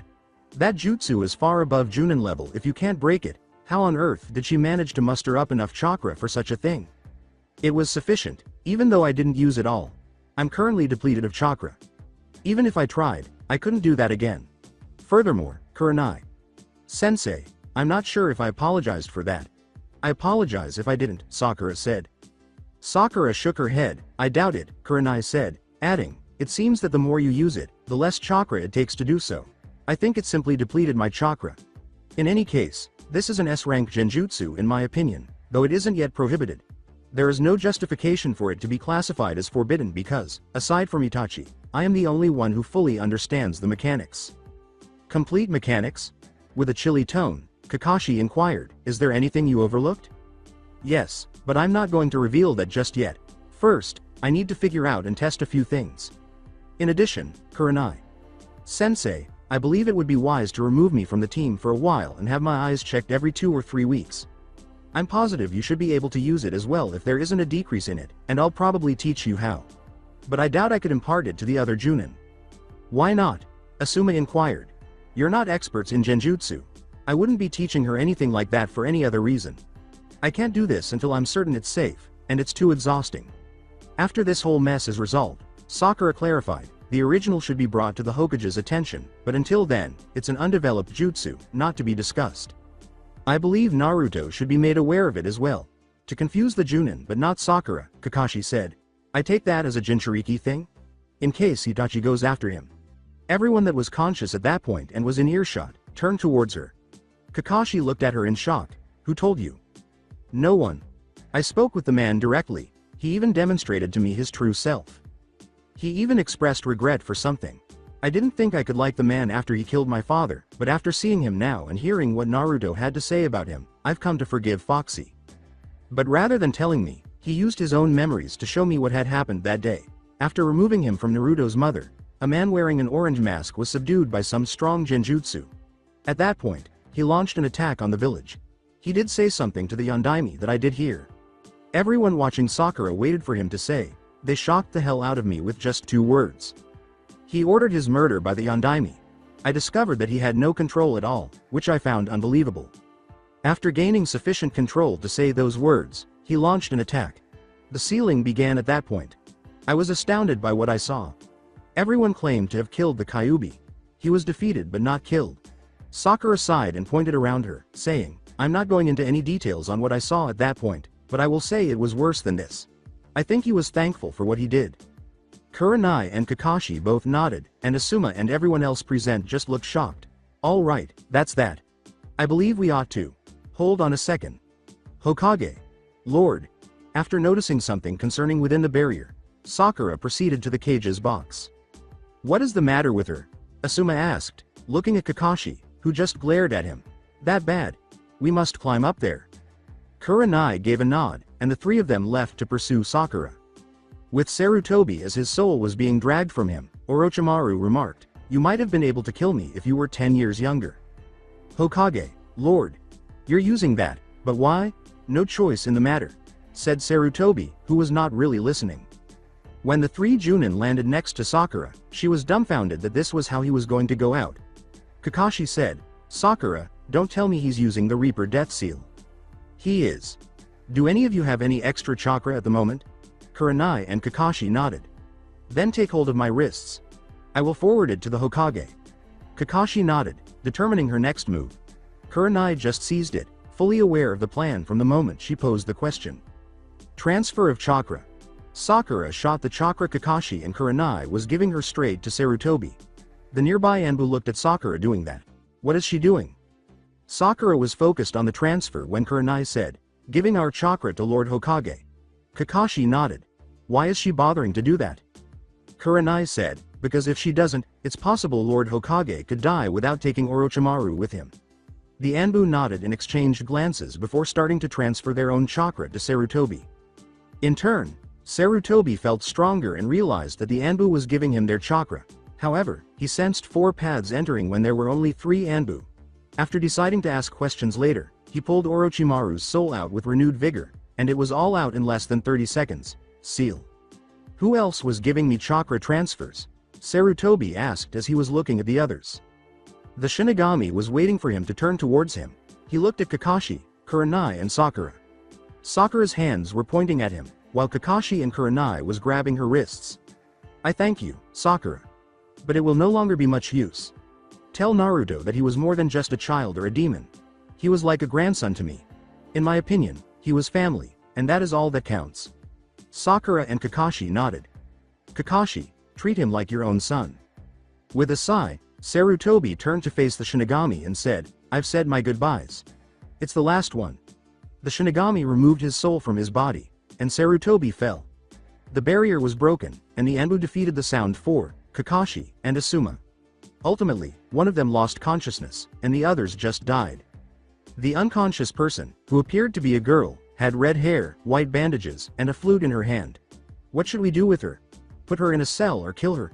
Sakura inquired. After exchanging glances, everyone turned back to the girl and said, "Cell." Sakura and Kurenai left for the hospital, while Kakashi and Asuma took the girl to a cell. The defeat of Orochimaru had everyone on the defensive. With Gaara, Naruto and Hinata entered the concealed area. "All right." Naruto looked around and said, "You guys didn't mess anything up." Temari and Gaara both gave him a look, and Kankuro began yelling right away, "What the hell were you thinking? I considered protecting you until it was all over. It's over, then.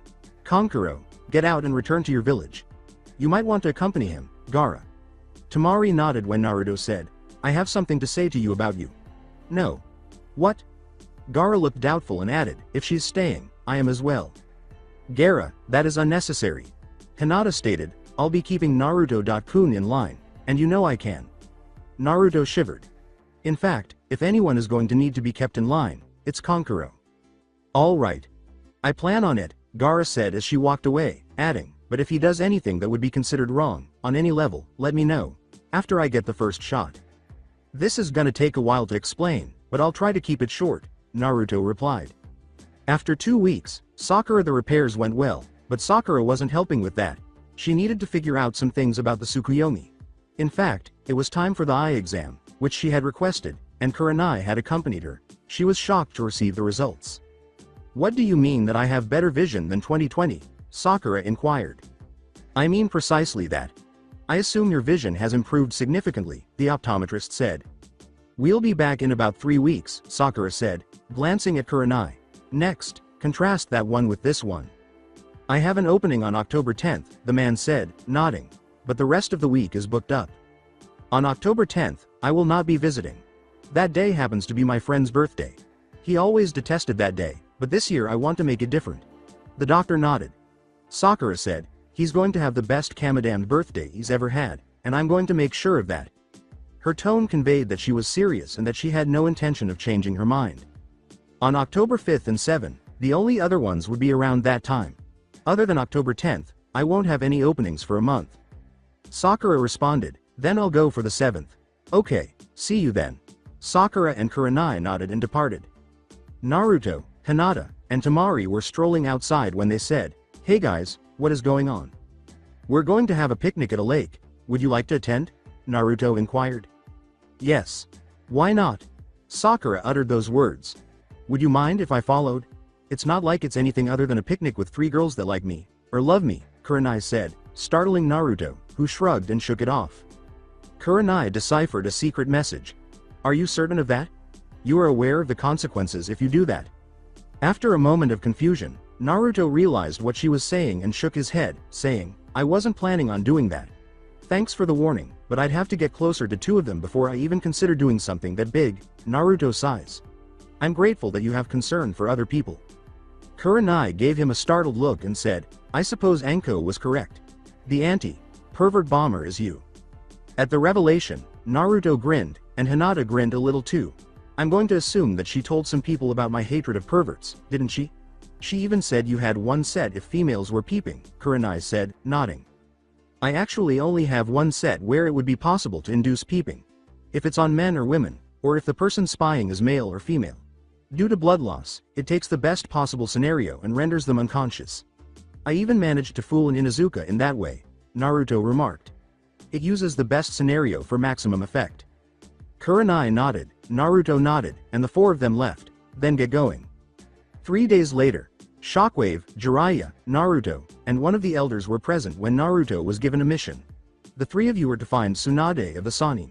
The next Hokage will be her." After everyone had nodded, Naruto said, "If it's okay with you, I'd like to ask one more member to help with this.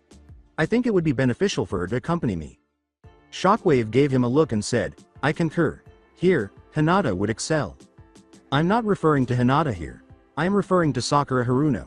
Surprising everyone, Naruto remarked, "Besides, I heard that Sakura already has a lot of strength, and can enhance it just like Tsunade. She would do pretty good at persuading Tsunade to return, and she can also learn a few things from her once we find her." Jiraiya gave him a startled look and said, "You must be having a dream or something. How she does that is a mystery to everyone. Not even our sensei, the elderly man." "After that, we'll ask Sakura," Naruto said, shaking his head. "A few days ago, she informed me that she uses chakra to strengthen her muscles and releases them when she hits the ground. That might result in something." "This would be a good idea," said the elder, and all the others nodded. "Okay, you're welcome to bring Sakura Haruno along." Somewhere, Hinata and Sakura were chatting. "Hey Sakura, do you believe that Naruto has changed somewhat from his previous form?" "Indeed, he does appear somewhat different. Actually, I didn't know where to go when he fled after I told him what had happened to the Hokage. That seems to be upsetting him a little." "What's the reason?" Curious, Hinata asked, "Was he really that close to him?" "I'm not sure, but I believe what he wanted me to tell Naruto would have done something." Sakura shrugged. "He considers Naruto to be his grandson. He has always done so." The fact that those were his final words suggests that he is somewhat shaken by the entire situation. Naruto entered the room after Hinata nodded, saying, "Sakura, we've been chosen for a mission. I am aware of the specifics, and I genuinely believe you could be useful. You, Jiraiya, Shockwave, and I all received it from one of the elders. Both have been met by Hinata. I'm happy they picked you for this instead of Hinata because I don't want her to get close to Ero, Sennin." Hinata sighed. "You know, I don't think it's necessary to do that for me. Trust me, I understand. But for this, we need him alive. He'll probably try anything to kill you. Can you see where this is going?" he inquired. but was met with a nod. However, that doesn't actually imply that I concur. Nevertheless, I'll make an effort to avoid feeling jealous for this. Naruto remained silent, saying, I mean, it's not like you asked her to do this. Rose informed him, she has you there, Naruto. Stop talking, Rose. As it is, he is struggling. Foxy informed her, he doesn't need things with Hinata to get any worse. Minato remarked, I agree, Foxy. He doesn't need to make her angry. I actually asked them to change it up a little. Hinata gave him a look. I would completely dump Jiraiya and go with the two of you and Shockwave if he didn't have his spy network. I'm still not convinced. However, I can see your logic. Sakura, just keep that in mind. You won't like the repercussions if you make even one mistake. You still haven't lived up to his mother's expectations, and you won't if you fail. Sakura nodded, fully comprehending her. I'll pack up and head home. When and where do we meet? North Gate. Tomorrow at 0900. Because the journey will be lengthy, make sure you pack light. While I'm away, Hinata, let your father know that I won't be able to do much. I might be able to keep a reinforced shadow clone here, and I would say so if I knew how long it would take. I'm afraid I don't. Additionally, the announcement will be made upon our return. Sakura gave a nod and departed. Hinata grinned and said, Naruto-kun, if you're not back by your birthday, I will be coming for you. You mean? Naruto winked as he handed Hinata a piece of paper and said, keep this piece of paper on you, and I will be there in a flash. Hinata understood immediately. Yes, I understand. I can use it, but I haven't mastered it. Since Shockwave is accompanying us, I have already given him one. Naruto turned around and said, this way, I can use both of those to travel to you and back. Hinata nodded and walked away. See ya at sunset. The following day when Naruto arrived with Hinata, Sakura, Shockwave, and Jiraiya were waiting for him. I apologize for being late. I had a brief encounter with a princess after waking up late. Literally. He muttered that final sentence. Anyway, let's move on.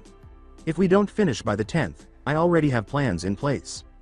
After they all nodded, Naruto turned back to Hinata and said, be careful, Hinata. You know I worry about you sometimes. Kid, you worry too much. Hey, he just cares about her health. Keep in mind that Madara will attempt to kidnap anyone in his vicinity if he shows up. Minato informed him, you are more aware of that than I am. However, I do believe that he needs to concentrate more on the current task, which is tracking down Tsunade. Minato stopped talking, and they walked on. It took them 2 days to reach their destination. Jiraiya had quickly developed some information. It appears that there was a sighting in Tanzaku town. Our next destination is that. But I believe we ought to get some rest. You need not be concerned about me. Besides, I'll at least take a nap when we arrive, Sakura said. I've discovered that I have more energy than ever before, and I'm able to manage it. That statement did not sit well with Naruto. Sakura, do you know why that is?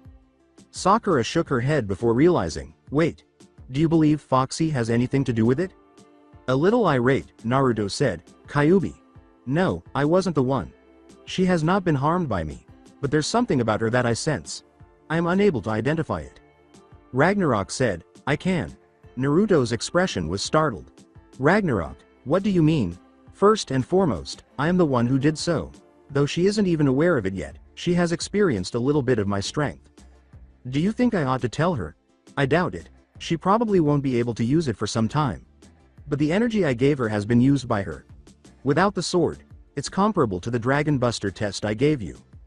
Don't worry too much, Sakura. Foxy wasn't the one. I assume you've met Ragnarok. That's who did it. A nod. But don't use it excessively. If you use it excessively, it could corrupt you. Don't stress over me. They left the town and continued on for another day until they sat down to rest. As long as you are around, I am not worried, Sakura said. Everyone was quiet at the campsite. Jiraiya was snoring, Sakura and Naruto were meditating, and Shockwave was just sitting there. Mindscape. So, Sakura. Minato began, what makes you like Naruto? Honestly, I've been following Sasuke for so long that I forgot why I fell in love with him in the first place, Sakura said, adding, I don't really know. I couldn't be certain whether it was worry, sympathy, or something else. Why would you follow Sasuke? Minato raised an eyebrow in question. I don't want to discuss the idiot. All I'm trying to say is that I want to make amends for my mistake. I must follow my heart in order to accomplish that, and it is telling me to accompany Naruto. However, I'm still not sure why it says that. To be honest, it's a little confusing. Naruto was training in another area, and Minato simply nodded. If something were to happen to him and you could help him, would you? Sakura gave him a look and said, I would most likely be stunned, but I'm not sure. What's in your heart? Minato inquired. Sakura had to consider it. If I really could, I'd want to help him. However, I still fail to see why I would freeze. It seems as though I would be surprised if he ever injured himself. That made Minato laugh. Yeah, I understand what you're saying, she said. But despite his strength, he is only a human. Even though he possesses Foxy and 5 dragons, that does not make him unbeatable or immortal. I ought to be aware of this. My spouse felt the same way. What are you saying? Sakura inquired, and just as Minato opened his mouth to respond, a voice interrupted. I was a Jinchuriki, as well. Minato recognized the voice from somewhere and turned to face the redhead. It's been a while, Minato. Where are we, by the way? Kushina. At last, you're out. Minato gazed at her with concern and compassion, and they rushed to embrace, foreheads touching. Sakura felt a little uncomfortable. Well, sir? When Minato realized he had overlooked Sakura, he apologized. I suppose I forgot about everything else because I was so focused on my wife coming out. This is one of Naruto's possible wives, Kushina. She looks like Sayuki, Kushina said, glancing at Sakura. You mentioned Sakura as her name. I'd be a little surprised if she turns out to be Sayuki's daughter, Minato said, nodding. Do either of you know my mom? She was a friend of mine, Sakura inquired, and Kushina nodded. I was already pregnant, but she gave birth first. So was another friend of mine, Makoto. Other than Itachi, the only devoted Uchiha. What does Itachi's loyalty mean to you? He murdered everyone in the clan, including his own mother. How could one be village loyal? Sakura was becoming a little irate, and Kushina saw the danger in her eyes right away before realizing what Sakura had said. Did Itachi murder his own people? Kushina inquired. Yes, based on what I've heard. But Sarutobi told me the truth before he passed away. He had agreed with the elders and Danzo. Sarutobi hesitated. He did, however, leave his brother Sasuke unharmed. Nobody still knows why, Minato remarked. Sakura, who was clearly out of the loop, glanced at Kushina and heard Minato say, What do you mean? I think I can explain this better than he can, Kushina said, raising a hand. Itachi's father, Fugaku, had no affection for Konoha. I assume he used Itachi to eliminate the entire clan because he was plotting some sort of uprising. Makoto, though, was also devoted to the village. And why did she die? Kushina, I have no idea. I would assume that the order was entirely Uchiha if I had to choose. Minato remarked, he left Sasuke alive so that he could later kill Itachi. Sakura glanced at the pair and said, What do you think? In contrast to other Uchiha, Itachi was kind. Arrogance never appealed to him. That's what he did, but that's all. An action. Although Makoto's acting was far superior to Itachi's, she was the same way. I just wish Makoto were still alive, Kushina said, adding that both of them had a somewhat pure heart, especially considering they were Uchiha. Perhaps Sasuke wouldn't be so determined to exact revenge then. After nodding, Sakura recalled something and said, I have a question about that. Would Sasuke stop being influenced by the dark side and not concentrate on getting revenge if he fell in love? For that, are you implying that you would leave Naruto? Sakura shook her head in response to Kushina's raised eyebrow question. According to a rumor I heard, Sasuke has a girlfriend who has threatened to put him in a coma because she believes he is hers. I didn't bother to ask, and I'm not sure if it's true. Would Sasuke be moving away from retaliation, though, if it were true? Sakura inquired. Kushina and Minato exchanged glances. Can you describe the girl?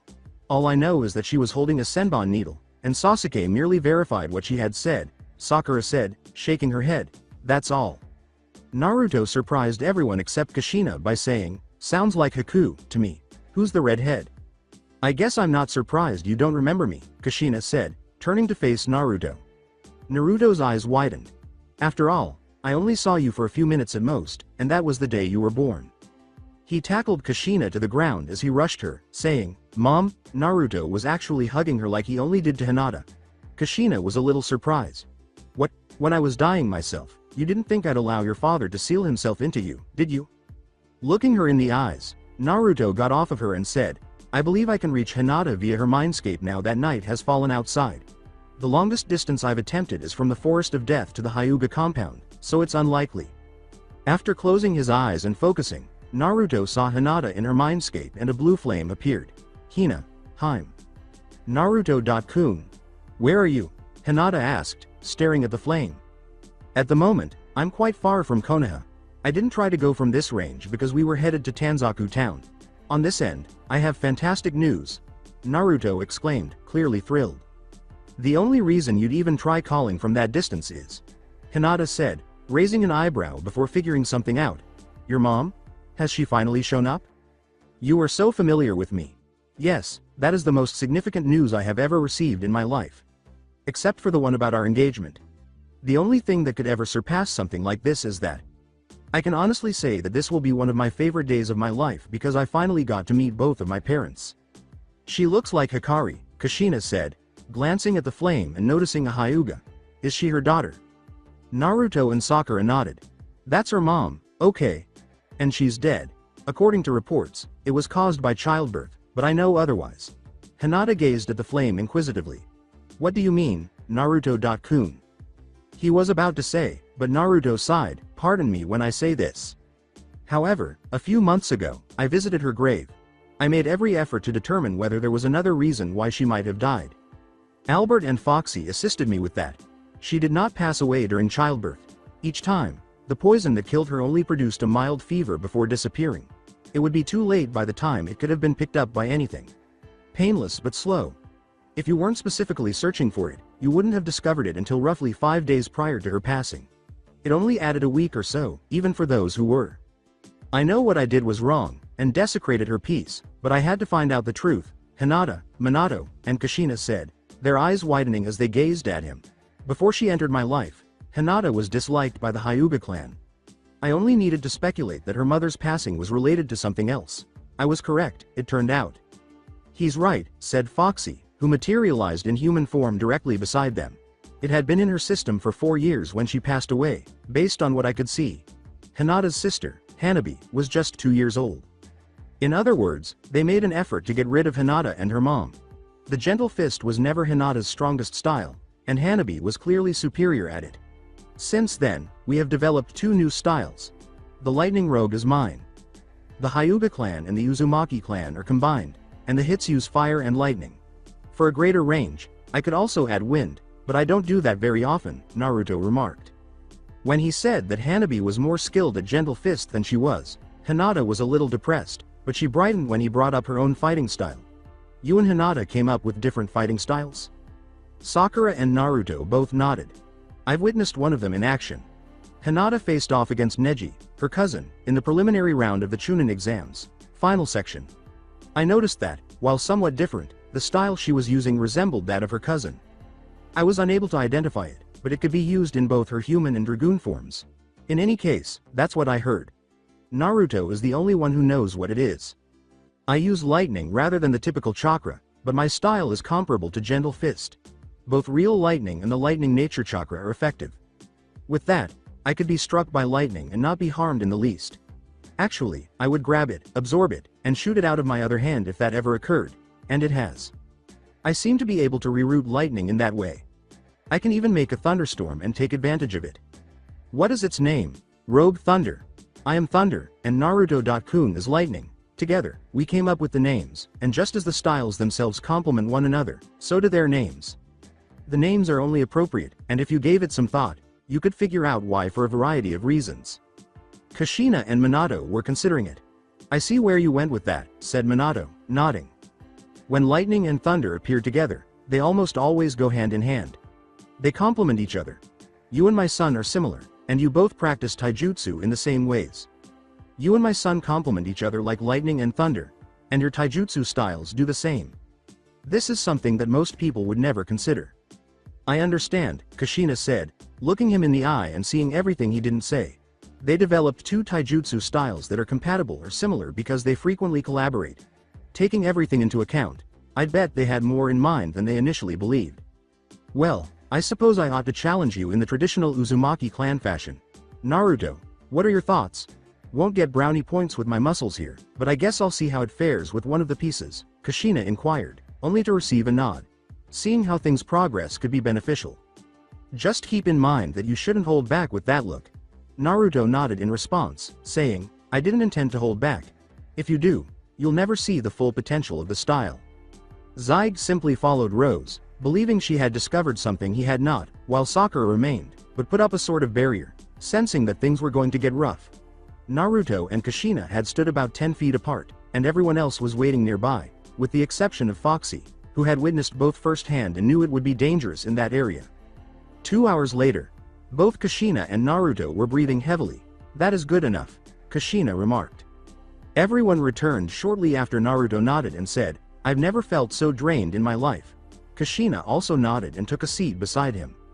Albert remarked, "That was an interesting fight." "I must concur." Foxy remarked, "I've never witnessed anything compete against the Uzumaki style for longer than half an hour. 1. No one, not even Guy, has matched her taijutsu," Minato said, nodding in agreement. "Naruto's too. Our endurance is an incredible accomplishment in and of itself." With a tense smile, Naruto said, "Please, it's not that great. In addition, not many people are aware of this, but I haven't completed working with it yet." Foxy was the only one who didn't look at him. Minato was the first to say, "You mean? Is it not complete?" "I wish it were, but it's not," Naruto said, shaking his head. "Hinata is aware of the complete extent, but getting there is difficult. Actually, I haven't gotten much more than half of what I'm hoping for out of it. Anyway, I believe we ought to take a nap up here before leaving again. Shockwave and Jiraiya will be perplexed as to why we spent so much time in meditation." Sakura remarked, "I hope Jiraiya didn't do anything he'll regret." Naruto nodded. Foxy made the decision to speak up, saying, "If he touched you in a place he shouldn't, either you're going to knock him out, or I will. You understand that your parents could do some things to your body, don't you, kid? Like I could if you allowed me to take over your thoughts. They could have fun with Jiraiya and beat his ass up for being a pervert for so long if you give them control over it for a predetermined amount of time." With astonished looks, Minato and Kushina asked, "Why would he allow you to do that?" "I'm not claiming he will. Merely bringing up a potentiality. You two are also capable of doing so. As close as I can tell anyhow. If anyone gets the first shot, it's my mom," everyone said thoughtfully. "She is dealing with the most." Minato was a little alarmed as Kushina gave Naruto a cunning smile. Naruto? Do you think that's a smart idea?" "But first, I'm going to ask for that book you told me about, Dad," Naruto said, nodding. We all nodded, but Minato and Foxy were both terrified. Naruto and Hinata sat down and relaxed for another hour. Sakura sensed something and assumed it was Jiraiya. "Naruto, I think he just touched my breast." Naruto just nodded, and Foxy passed by and gave Sakura a quick glance. "Is she aware?" In order for her to see what's happening outside, Naruto nodded. "Nice. Gotta have one eye closed in here for that," Sakura responded. "Otherwise, I'll just feel it." Sakura and Naruto had just stepped out of the Mindscape. "Hey, Arrow. Sennin. I heard you wrote a book called The Gutsy Ninja. Mind if I take a look at it?" Jiraiya appeared somewhat taken aback. He took the book from somewhere and gave it to him, asking, Why not? It's not my best work, but it was the only one your father liked." Naruto gave a nod. He had an idea once he held it in his hand. "Hey Arrow. Sennin, you want to find out something cool? If it doesn't have anything to do with the mission, I don't want anything to do with it." Naruto gave a headshake. Jiraiya stood motionless and slowly turned his head. "How about my parents wanting to talk to you, and we figured out how?" he asked. Naruto's eyes were more violet than blue when he opened them after closing them. When Jiraiya saw that, she became immediately terrified. The voice sounded as though Kushina was overlapping Naruto's voice and saying, "Jiraiya, why weren't you there for my son?" Jiraiya felt frightened. Shockwave said, "She has you there, Jiraiya." He was not even acknowledged by Jiraiya. "Please Kushina. I couldn't keep him with me with what I was doing. Not from day one. I came back every year, not letting anyone know. It was always on his birthday. I even stopped a few of the mobs on that day. I don't know if he noticed, but there weren't any ninja on his heels until after his 7th birthday. I kept leaving him a few presents, but they were all unlabeled. I didn't put who it was from or why they sent it. Please, don't be mad at me." In Naruto's body, Kushina remained silent. "Hey, Naruto, I have a question. Actually, I have the answer to one of them. The presents thing is true. I had no idea he was the one giving them to me." "Okay, but did you notice when ninja started attacking you on your own birthday?" "No, I was too scared to notice. Thinking back on it, I think most of them, until my 9th birthday, was highly inexperienced. When it wasn't around my birthday, I had a lot more trouble escaping." Well, you have some dignity. or is it that you are afraid of me? Kushina responded. Both. Jiraiya fell silent abruptly. Only Foxy heard the mumble he made. Oh shit. I had no idea of that. What? I didn't hear. Sorry, but that was a little too personal for me to hear. Punch him in the chest. Right side, fourth rib from the bottom. Why should I do that? Foxy, are you saying that's where Tsunade almost killed him? Naruto inquired. That's why. It will send a shock to his system. Jiraiya was still afraid, but he didn't want her to kill him for not showing up, so he said, Jiraiya, come over here. She gave him a direct punch in the designated area. He flinched, wondering how she had discovered that. She punched him 2 ribs higher and said, that's for not showing yourself to him. She went behind him and punched his back, saying, that was for leaving him when he needed family the most. Sakura laughed and Shockwave laughed when she said, and that was for kicks. Sakura, you told me you know a bit of medical ninjutsu, right? Sakura gave a nod. Well, think you can get this done before we head out? I believe Minato will want to hurt Tsunade when we find her. Naruto is against that, though. He knows the situation better than I would think. Well, invading the mind of the third Hokage does a lot for your knowledge base, Sakura replied. Before switching back with Naruto, Kushina remarked, well then, I hope you get a shot at her. After Kushina had returned, Sakura told herself, don't worry, I intend to. Hey, Sakura, Foxy is working on how to get my parents out of my body and into the world. Ragnarok is also working on it. We won't be doing so with Foxy until I'm a lot older, and we know that it's safe to do so. Naruto said while Sakura was tending to Jiraiya. After giving a nod, she continued. He should be fine for a while. We'll have to stop for supplies in the next town, though. Shockwave nodded when Naruto remarked, on the flip side, the closest town to our location is highly populated. Probably Tanzaku. That it is, Naruto. We could get there in an hour. Or a few seconds. Sakura didn't understand, but Naruto clarified. Vacuum warp? I'm not sure Sakura can go for that. Mainly because her stomach may or may not be used to the effects it could bring. Arrow. Sennin I know can get over it. Hey, I watched people die at the hands of an out-of-control Kyuubi. If that keeps me from getting scared in the middle of a war zone, do you think I can't handle this? Asked Sakura. Shockwave shook his head and said, alright. Shockwave, do we need direct contact with the thing? Then something occurred to Naruto. Shockwave, take Arrow. Sennin there. I'll be taking Sakura myself. Whirlwind teleport. Shockwave nodded, took Jiraiya's shoulder, and twisted out, saying, that, Hiraiishin. Remember that slip of paper I gave you before we left? Sakura and Naruto vanished as a whirlwind encircled them. The town of Tanzaku. When Sakura and Naruto defeated him there, Shockwave was taken aback. Hiraiishin. Naruto said, whirlwind. Alright, what are we looking for? If you're looking for her, blonde hair, probably wearing green. I meant chakra-wise. Between high Chunin and Cage level. Her control is also excellent. She may have a genjutsu up altering her appearance. Kami knows she needs it. Jiraiya continued. Naruto gave a nod. Shockwave was the only one to notice the pulse he sent out. What's with the pulse through the grow? That's why you were asking about her chakra. Naruto gave a nod. I found her. She's in a bar, and I'm locked onto her. There's one right next to her, probably mid Chunin level. She's holding a pig, but that's about all I can figure out. This way. Sakura, Jiraiya, and Shockwave followed Naruto as he ran on the buildings. Naruto touched down outside the bar. Without pointing out that Naruto called him Jiraiya rather than Arrow. Sennin, Jiraiya nodded and said, she's in here. Jiraiya, you know what to look for in regards to attire?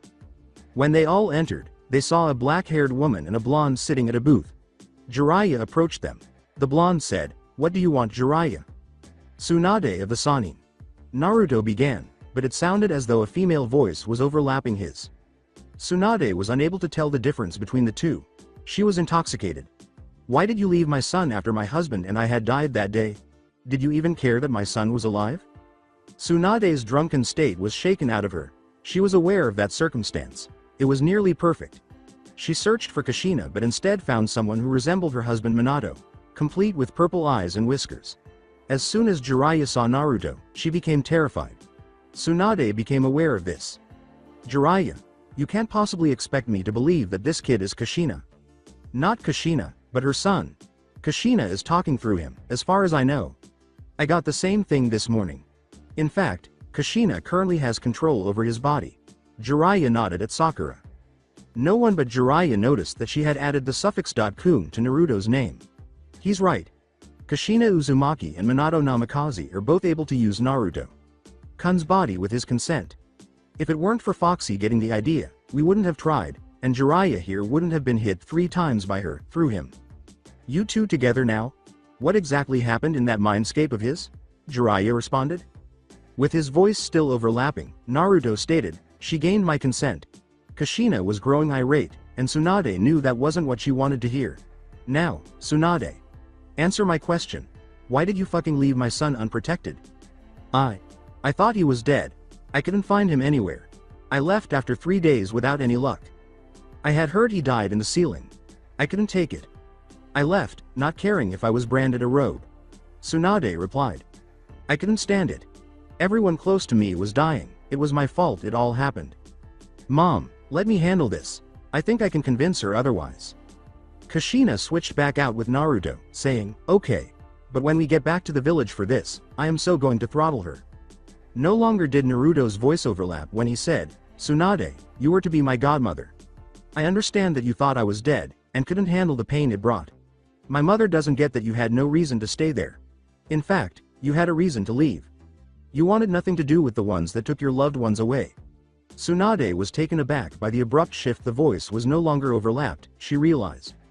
Tsunade was crying when she said, they lost their lives because of me. How could I live with that on me, huh? Because you didn't take their lives away. Everyone dies. There's nothing anyone can do about it. Everyone you cared about would have wanted you to go on. Your brother, Dan, everyone. Your grandfather would be shamed if he saw you right now.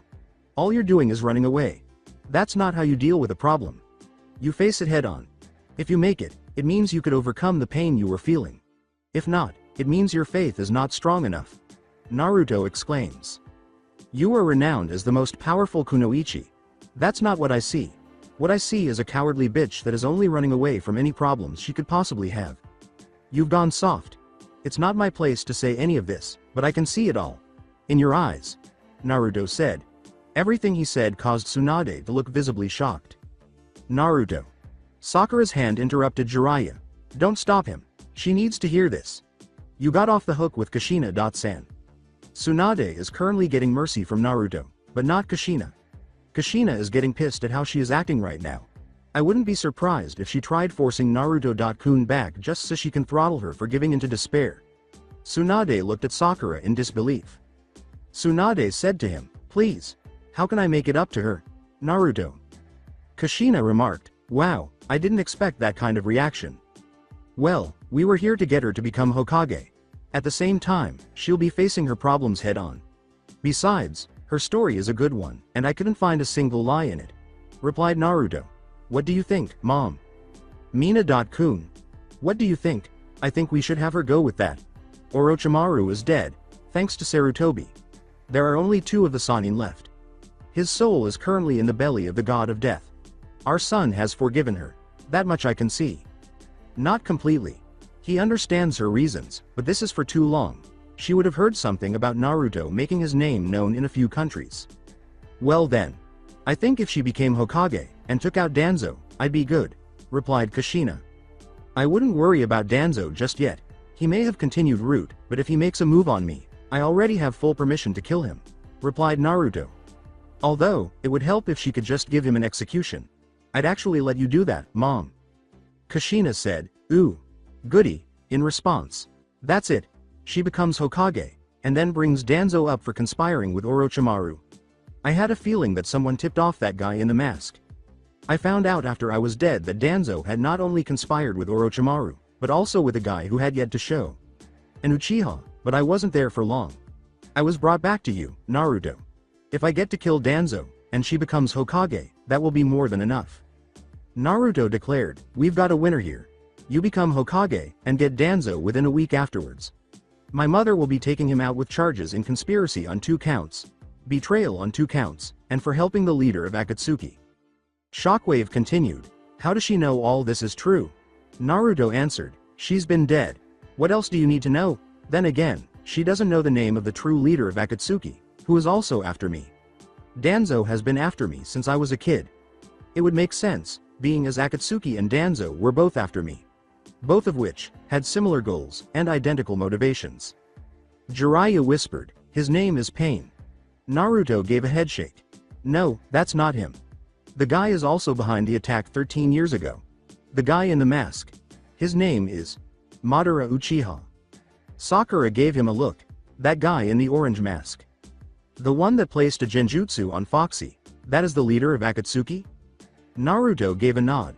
Naruto stopped Shizune before she could say, "Everything makes sense now. Even something else that I think is a good thing. I think Itachi didn't kill off all of the Uchiha clan on his own. Madara could have helped. Before you say that it's impossible for him have done all of this, think hard about it. Who has the most knowledge of the Sharingan? Madara. Who knows how to control a tailed beast with the thing? Madara. Who could have gained immortality through it? Again, the only answer I can think of is Madara." Sakura nodded as she finished piecing everything together. Everyone in the room turned to face her as she said, "The Eternal Mangekyo Sharingan.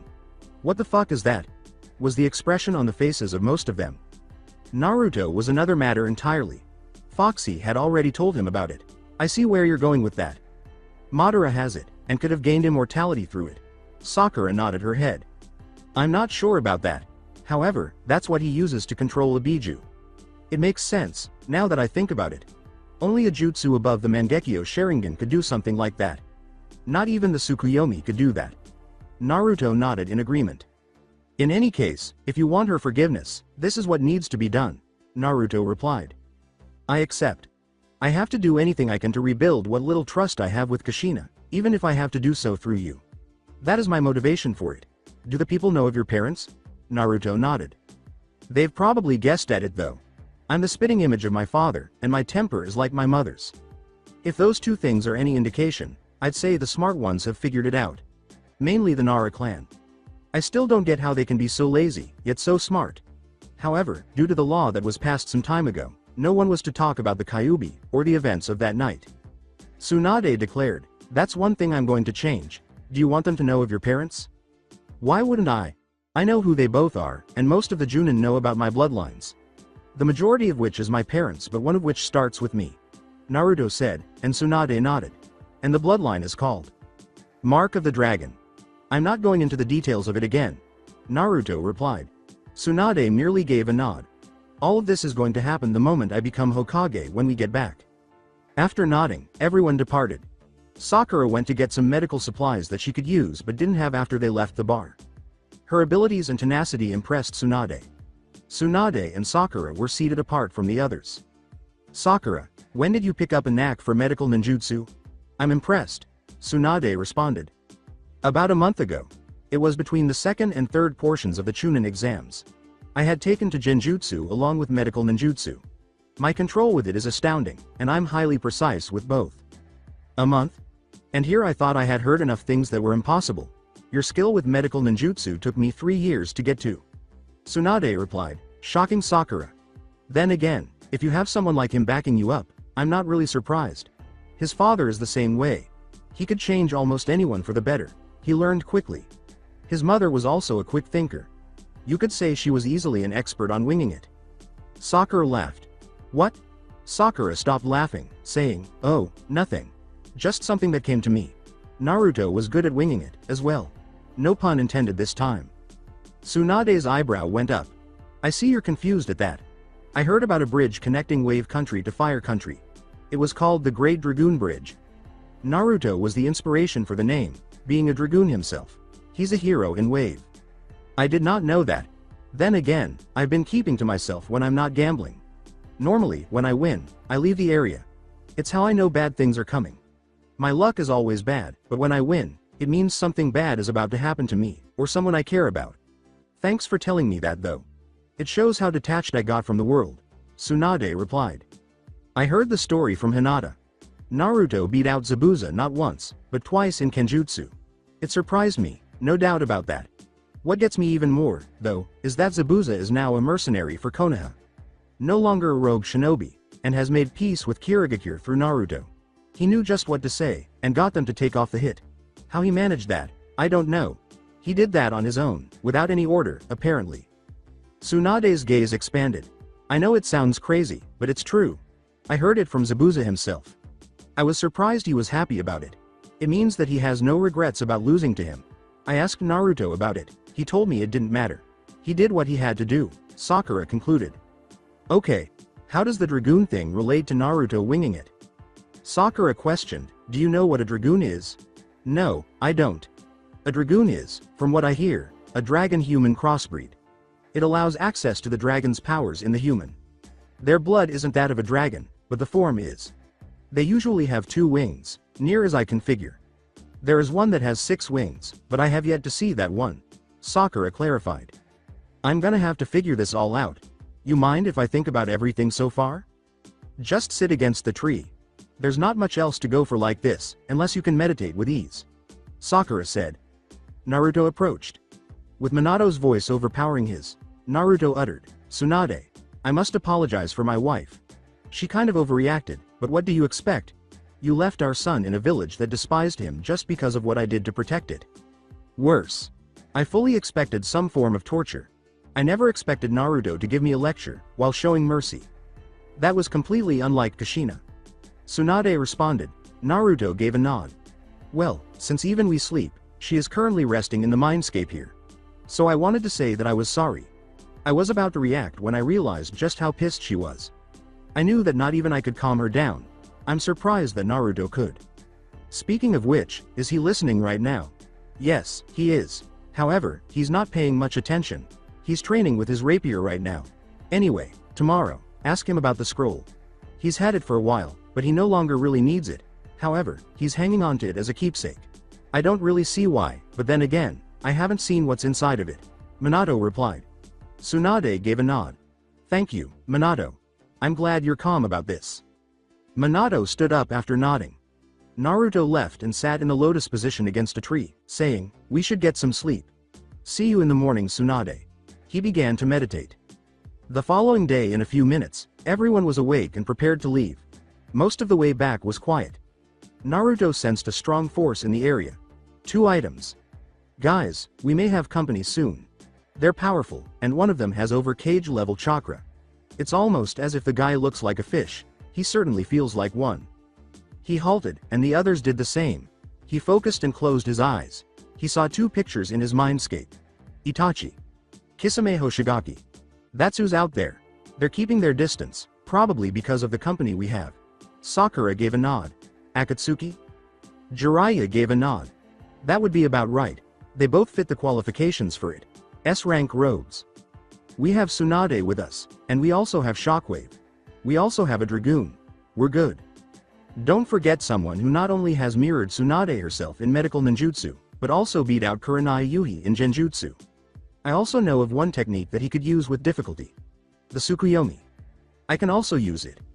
With full chakra, we might cancel the other one out. Sakura responded. Everyone gave her a startled look. No, I don't have the Sharingan. I don't need it. My eyesight doesn't seem to have gotten worse either. Sakura went on. Naruto gave a nod. Yet another reason I'm glad she's here. You think we should wait for them, or keep going? Shockwave asked Naruto. I say we wait and see what happens. If they confront us, it means they're making a move, regardless of company. If they stop a certain point away, they're simply watching us. Replied Naruto. He reasoned that they were making the move and acting a little foolishly. They didn't go more slowly. Kisame and Itachi were directly in front of them. Naruto, said Itachi. Itachi stiffened and said, Itachi. I know the truth of what happened, both on that night and on the day I was born. Do you think it would be coincidence that Madara would be there both times? Itachi gave him an odd look. Kisame gave Itachi a look. What's he talking about? Itachi said, HN. Itachi glared at Kisame, saying, you really need to get laid. Kisame just laughed. Naruto also grinned. You know Itachi, he's right. You really do need to get laid. I have a feeling you're still a virgin. I can honestly say that your brother isn't anymore. Itachi began to get nervous. What do you mean? Naruto turned his head away from him and asked, why should I tell you? Naruto turned to face Kisame.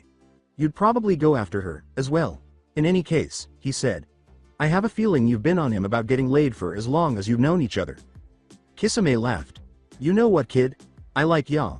You actually agree that he seriously needs to get laid. Too bad I have to render you unconscious.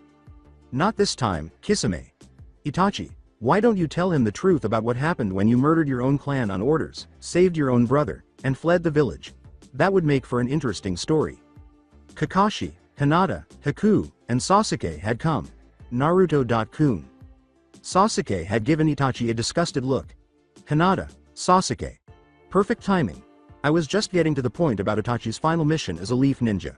He calmed down after Haku placed a hand on his shoulder. Itachi remarked, "Foolish little brother." Sasuke refused to back down from the jest as he would have if Haku hadn't been present. "That won't work on me this time, Itachi. I heard the whole thing through Naruto. Why didn't you tell me about all of that? You said it was to measure your strength." To everyone's surprise, Sakura said, "Sasuke, leave that to me. I have an idea that could get him to answer pretty damn quickly." Sakura gestured a few times. The chain was only recognized by Kakashi. Then she shouted on the last sign. Tsukuyomi. Kisame and Itachi were apprehended. With Itachi there was Itachi in a room. Naruto, Sakura, and Sasuke were also present. Naruto questioned, "So Itachi, why did you lie to Sasuke?" "I did so he could kill me in time. The Uchiha clan was arrogant. That was one of the many downfalls. They always wanted more. My mother was one of the few that didn't. I was another. In fact, I wanted less. I then heard about our father planning a coup d'etat. When the time was set, I had to act quickly to save the village. However, it was an order from Danzo himself. But that's not the worst of it." Sasuke questioned, "What could possibly make this worse? Try the fact that if I didn't, Danzo would have sent Anbu to kill off everyone. You wouldn't even be alive, Sasuke. I had to, or risk you being killed. After everyone was down, I went straight to Danzo. If he ever laid one hand on you, I would come back, and I will kill him myself," Itachi said in a surprise to Sasuke. "It wouldn't matter if I would be killed for murdering my own clan. I had him realize that. He would be dead, and I would die, as well. In the end, 2 wishes would be fulfilled." Sasuke gazed thoughtfully. Recently, he has been able to think clearly. "Okay, what would happen if I found a girlfriend, but I didn't kill you yet?" "I wouldn't care about her.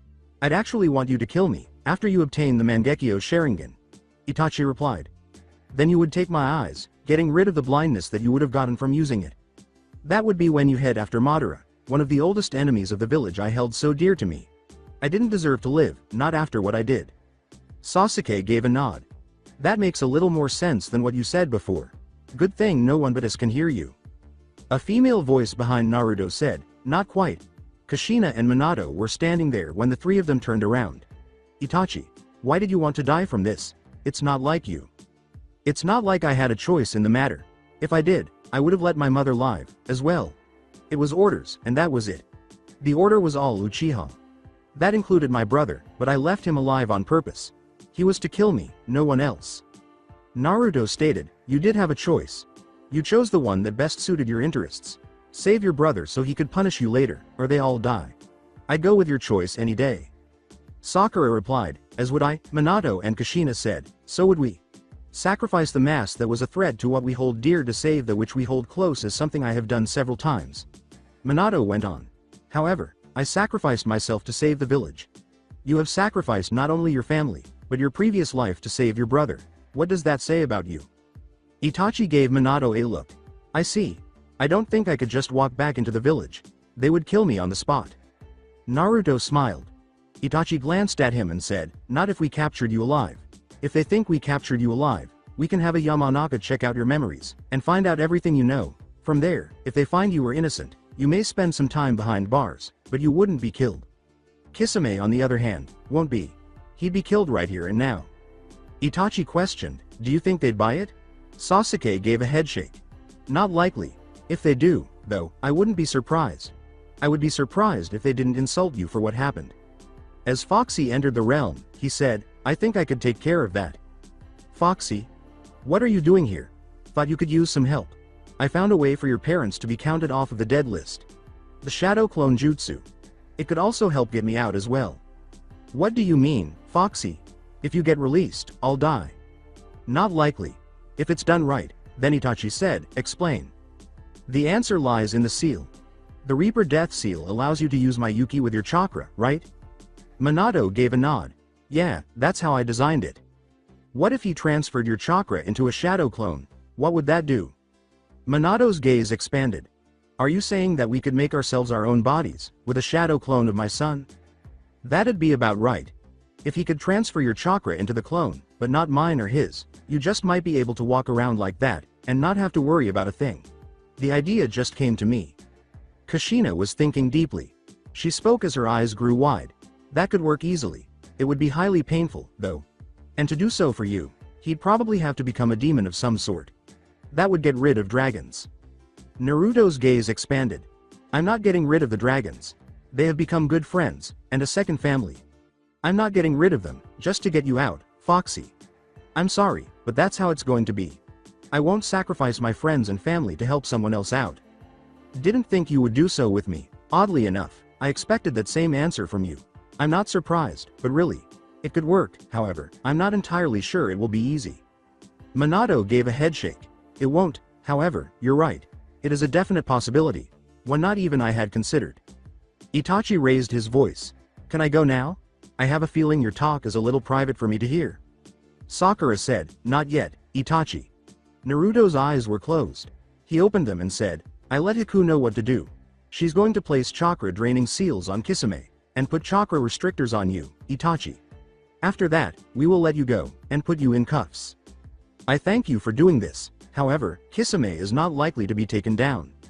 Without that sword of his, or his chakra. Somehow I doubt it, Naruto replied. Outside. Haku completed everything that needed to be done. Sakura, Sasuke, and Naruto returned. So, what happened? Itachi said. I've been defeated on more than one front. There is nowhere else for me to go. When Kisame heard it, he was shocked. When Kisame discovered he was unable to shape his chakra, he asked, What are you saying, Itachi? What's happening? Naruto questioned, surprised you can't use chakra. I'm not. In fact, that's how you're going to die right here. Hinata exclaimed, after I do this, as she struck a certain chakra point, causing the system to shut down completely. As the seals drain your chakra network has been shut down. You won't be able to regain, or use your chakra period. Naruto questioned, you hit the nucleolus chakra point? Hinata gave a nod. Nice. Sasuke gave Itachi his usual sympathetic glance. Then his face became stony. Let's bring this guy in. We know what to do with him. Tsunade said, I'll take care of Kisame. Minato overlapped Naruto once more and said, I'll help you with that. He doesn't deserve to live right now. Knowing full well that Minato was out, Jiraiya asked, Minato, would you mind if I helped out? The Rasengan was charged by Naruto, who said, why not? It could help out. Jiraiya also charged one. Jiraiya's and Naruto's Rasengans approached each other and fused to form one. You ready, sensei? Ready when you are. Both of them used the one enormous Rasengan to charge Kisame. Super Rasengan. Kisami's chest burst open as the huge orb struck him. Tsunade crushed his head beneath her foot to finish it off. Sasuke and Haku captured Itachi. Kakashi gave Naruto a look. We'll be taking Itachi with us. Sasuke, Haku, and Hinata already know the plan you came up with, so I'm going to trust them on this. Naruto returned to his usual demeanor and said, Don't worry, Kakashi. Sensei. There is nothing else for you to do here. We'll head back at our own pace. Kisame is dead. He have his sword sealed. We'll take our time getting back. Or we'd get there instantly. Sakura gazed thoughtfully. I think we should take our time. There's a shopping district nearby. I was hoping to go there, before we head back. Remember to be back by the 10th, Naruto.kun. You know full well why, said Hinata. I know Hina. We still have 8 days until then, Naruto replied. In a violet flash, Hinata departed. As much of a show-off as she is, you caught a good one, Naruto. Naruto grinned. Tell me about it. I've got another one hooked as well. I'm not saying who, though. Before anyone could see, Sakura shook off her blush. But Jiraiya had sensed it. He noticed something strange about Sakura. Damn, Naruto. You got her, too. Sakura made an effort to remain calm. It was unsuccessful. Naruto pretended to be a fool and asked, Who? Sakura felt somewhat relieved. She wanted no one to know just yet. I'm glad he noticed that. The inner Sakura exclaimed, Shaw, I'm glad too. I seriously want to screw his brains out. Oh, stop talking. Everybody gave a nod. Sakura said, well, let's go, and left. With a shrug, Naruto trailed behind her. She had no idea why she wanted to go shopping. Tsunade and Jiraiya observed this. He doesn't know, does he? Jiraiya stated, he does, he just doesn't realize it. Minato was the same way for a bit. After nodding, everyone who was still there departed. A few days later Tsunade returned with Naruto, Sakura, Shockwave, and Jiraiya. Kotetsu and Izumo were present. The former said something. "Ah, Naruto. What took you so long?" A couple of the girls wanted to go shopping, for some reason. "Honestly, the fact they didn't want me with them as they did makes me wonder why they didn't," replied Naruto. "Well, considering what's happening tomorrow, I wouldn't be surprised," said Kotetsu. After a moment of confusion, Naruto recalled the day. "Oh shit. How could I have forgotten? Oh yeah, the fact everyone in the village attacked me more ruthlessly on my birthday than at any other point of the year," Naruto said with a voice full of venom. Everyone nodded and gave him a look. Sakura raised her voice. "That's a pretty good reason to not like your own birthday." "I'm glad I have plans for tomorrow." Naruto questioned her, "And what, pray tell, are those plans, Sakura-chan? And don't bother asking anyone about it. Nothing you'll need to know just yet. They won't be aware until it occurs." Naruto grinned. "I see what's going on." Sakura was a little alarmed and asked, "You do?" Naruto's smile widened. "You're thinking about it even more now. I've got the entire thing laid out before me. I must say, I am impressed at the complications. Just drop the surprise for it. In any case, we should have it here." Taking out a map, Naruto indicated a nearby lake. "I'll be waiting there for everyone. Sakura-chan, could you let the others in the Rookie 9 know about this? They don't have to come if they don't want to, but I'd like them to." Sakura gave a nod and left. Naruto?" began Shockwave. "I'm not worried if they come after me. Besides, I have a feeling that some people are going to like what's going on in a few days. A lot of people are going to wonder how the hell they didn't see it," Naruto replied. "Actually, the coronation was to begin the moment she got here," Izumo replied. Naruto grimaced at himself. "I was really hoping to get some time to myself, but I can't miss out on this." Jiraiya, Shockwave, and Tsunade went to the Hokage's tower after everyone else left.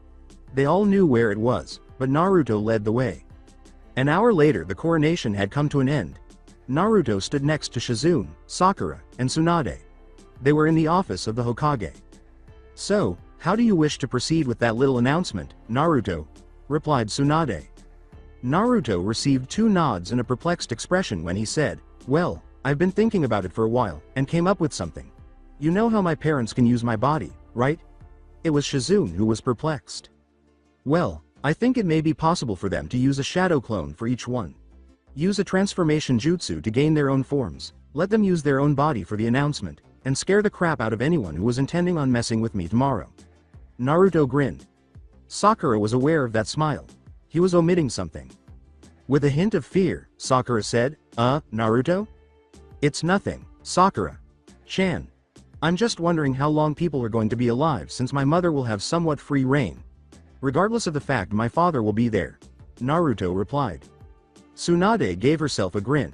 "You know Naruto, that's not a bad idea. Remember, I still have to get Danzo out in the open, and get him with the charges Kushina mentioned."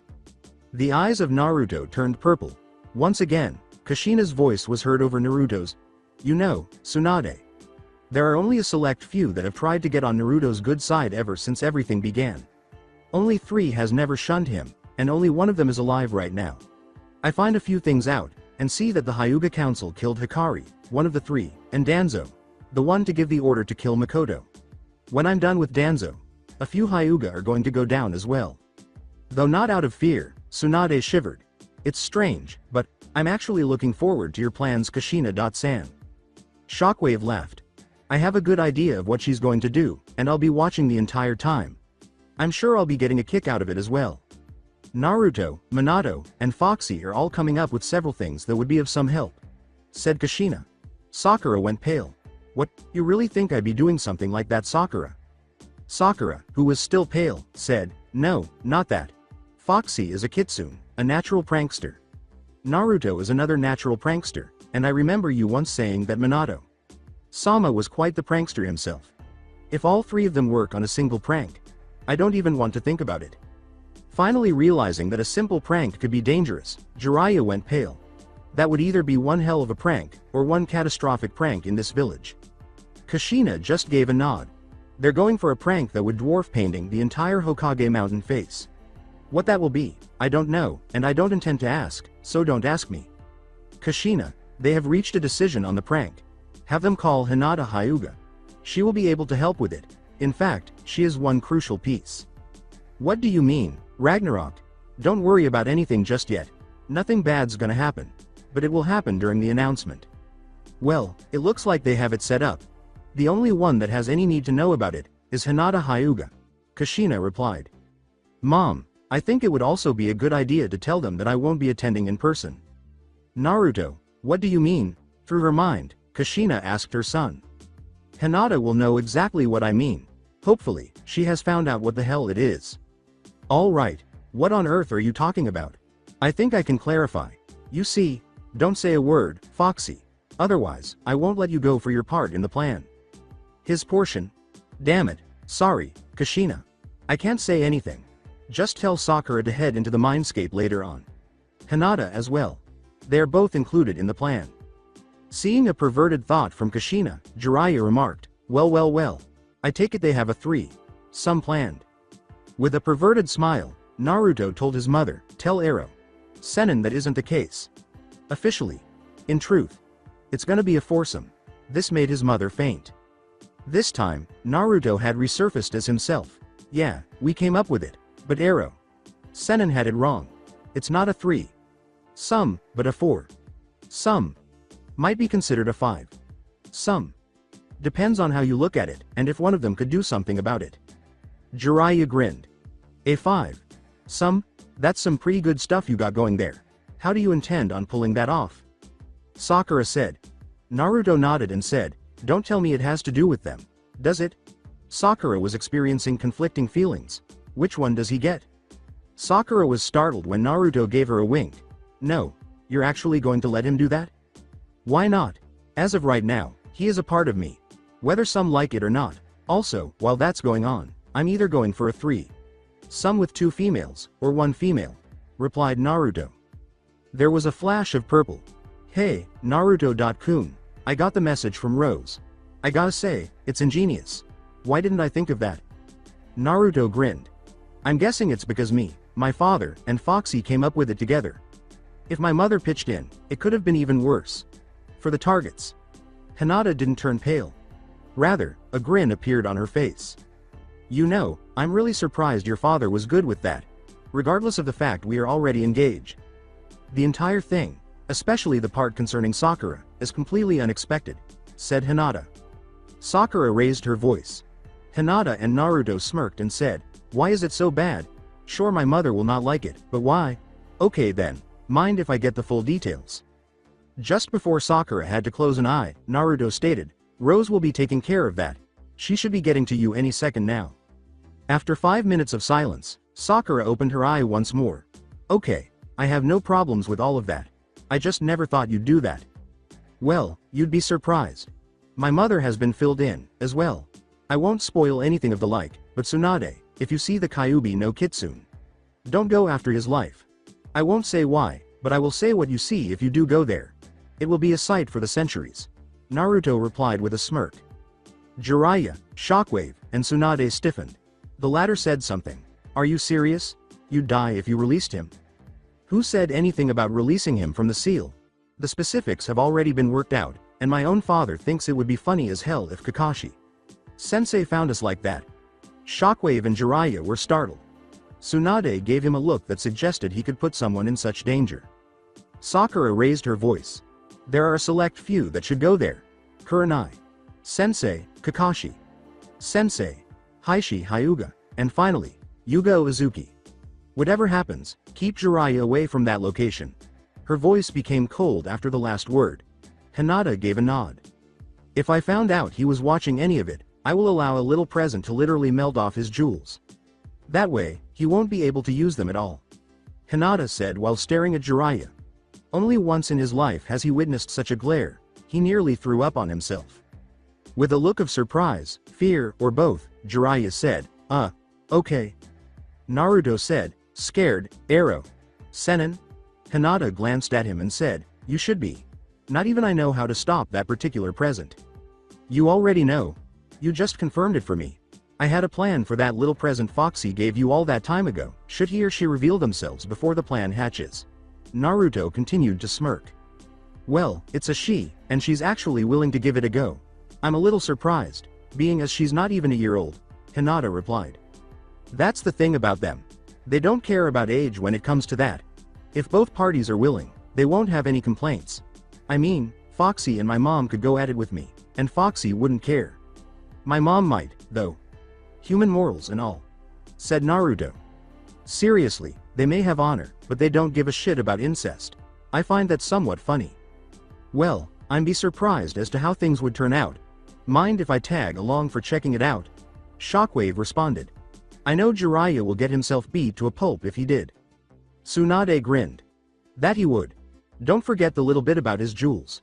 If my friend catches him, and she will melt his jewels so badly, he either won't be able to use them due to deformity, or they won't be there any longer.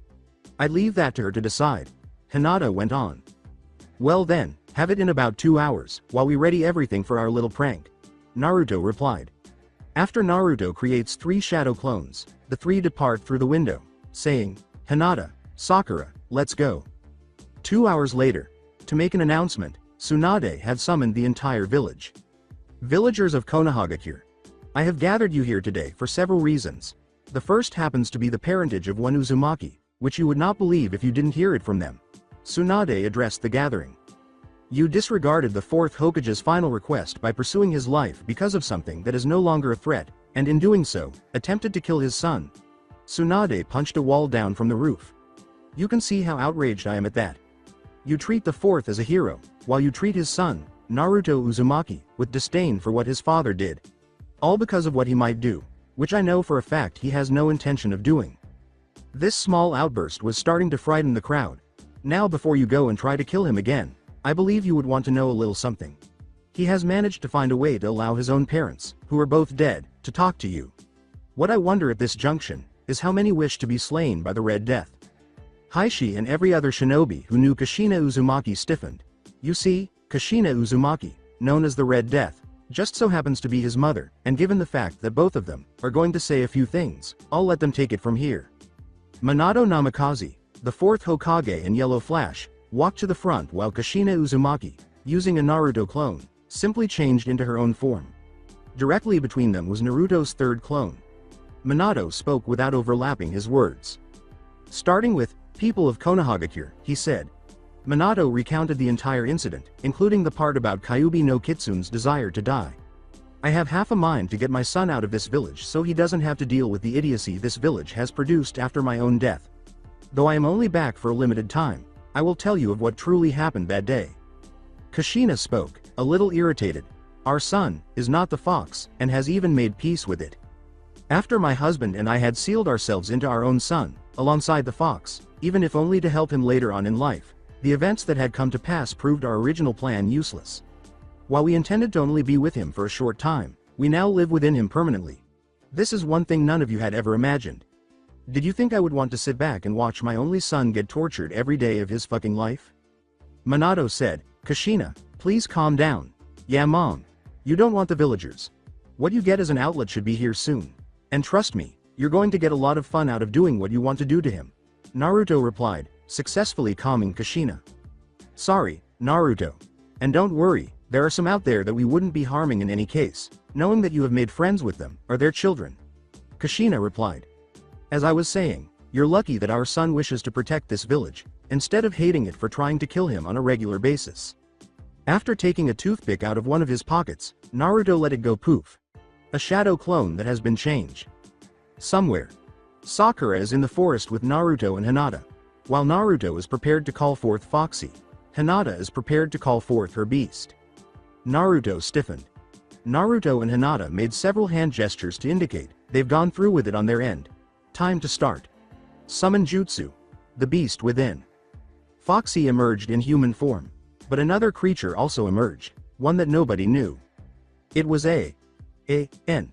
Should I stop right here and act like a big jerk? No, I'll continue. The creature that emerged was a small, 9-tailed gray wolf. Hey, Hinata. Is it time? Hinata just gave a nod. Then let's get this party started right. The greatest practical joke of the century was prepared by Hinata, Sakura, Naruto, Foxy, and the wolf. Back at the declaration, the Hokage was confronted by an Anbu. Lady Hokage, the censor shinobi have picked up 2 signatures, one of which is the Kyuubi no Kitsune. Tsunade grinned. Tell Heishi Hyuga, Yugo Azuki, Kurenai Yuhi, Kakashi Hitaki, and the one known as Shockwave to head to that location. Also, find Jiraiya and make sure he stays away from that vicinity. Don't want him getting put into the hospital. The Anbu was staring at her oddly. Lady Hokage, do you think it is a wise thing to do this? I mean, with a force this small? Tsunade smirked broadly and said, just send them. They'll be in for a shock when they get there. Also, send Tenzo there. Watch the results, and their faces when they see what I think is going on. Also, Yugo and Tenzo are to have their masks off. Yes ma'am. The Anbu departed to collect the ones who needed to leave. 5 minutes after that, in a different area of the village. Along with another Anbu, Heishi, Kakashi, Yugo, Tenzo, Kurenai, and Shockwave were on a roof. Alright, listen up. There has been a report that 2 demons are currently outside the village to the southeast. We are to check it out, only. Also, Neko and Kuma are not to have their masks on. Hokage's orders. Tenzo and Yugo removed their masks. Why do we need our masks off? I do not know about that, but orders are orders. You must hurry to the location. Shockwave grinned. I'm curious how they went about doing this. They went straight to the location, but they were surprised by what they discovered. Shockwave was somewhat taken aback as well. Hinata and what appeared to be a half-human, half-wolf with 9 tails were being screwed by Naruto using a shadow clone. Everyone in the room was shocked to see Sakura banging Foxy. The fact that Foxy was at the bottom and Sakura was at the top shocked them even more. Kurenai shouted. Sakura, Naruto, exclaimed Kakashi. Tenzo and Yugo were just stunned. Heishi was stunned, too. Hinata Hyuga. For a moment, everyone paused to observe them. Hinata remarked, oh, it's just you guys. Well then, began Naruto. Now that you know, get lost. We're busy. Sakura turned back to Foxy after saying, Kurenai. Sensei, I so wanted to do this. Foxy exclaimed, Sakura, that wasn't part of it. I know. I've just wanted to do this for a while. You know that, right? Sakura replied. Foxy had a smile on his face. Sorry for the interruption, then.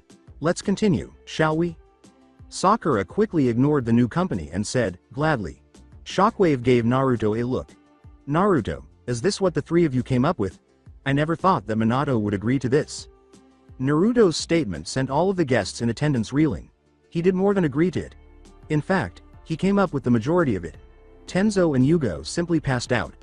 These are Anbu, what the devil. When Kakashi looked at their faces, he saw that they were both grinning perversely. Damn. Is this supposed to be some kind of prank, Naruto? 'Cause it's not funny. It wasn't supposed to be funny. It was supposed to open your eyes. We are on good terms with Foxy, who just so happens to be underneath Sakura right now. You may know him as the Kyuubi no Kitsune. Naruto replied. Also, the other one here happens to be a wolf with 9 tails. Don't go after her either. There's no need to. It was Hinata who spoke. Now if you'll excuse us, we have a heated session to get back to, please leave. Naruto and Hinata fought once more. The clone of Naruto and the wolf never stopped fighting. Everyone in the room was so shocked by this that Kakashi and Kurenai passed out. If Kakashi hadn't been wearing his mask, he would have been grinning perversely. Kurenai's expression was one of horror. Like the others, Heishi was taken aback, but not for the same reason. Compared to the others, Shockwave was not nearly as shocked. If he hadn't known they were going to do something, things might have gone a little differently. Shockwave touched Hieshi's shoulder just as he was about to scream at his daughter. Don't worry about a thing, Heishi. Something tells me she wanted this from the beginning. What could you possibly know? What I saw in her mind during the Chunin exams. She has wanted something like this for years now. Can't say how long for sure, but her feelings are far beyond that. Shockwave replied. Now let's get these guys out of here, so we can leave them to their business. Heishi calmed down long enough to nod, although he was now furious. The 5 of them disregarded the remark. We'll get these guys out of here. Don't worry about anything. As Heishi and Shockwave used the vacuum warp to remove Kakashi, Kurenai, Yugo, and Tenzo, Heishi grinned at his daughter. Put on a show for me, I gotta admit, this was ingenious. Naruto and Hinata paused to give him a startled look. Naruto questioned, "You were keeping up with appearances, weren't you?" "Sure was. I knew full well she wanted to do this for a few months, but I wouldn't let anyone know that. In any case, I'm glad you actually got her out of that ridiculous shell. Still, to pick now to do that?" Heishi nodded as Naruto questioned, "Didn't you see the shadow clone of me up there reach into his pocket? So now you know how we intended on pulling this off properly. The majority of the village hates Foxy for being forced to attack the village, and they took it out on me. By the way, this wolf was in Hinata. I guess you could say Foxy was helping her as well as myself. He's a lot more rational than people give him credit for. Now if you'll excuse us." Heishi listened to him after standing there. He avoided being shunned.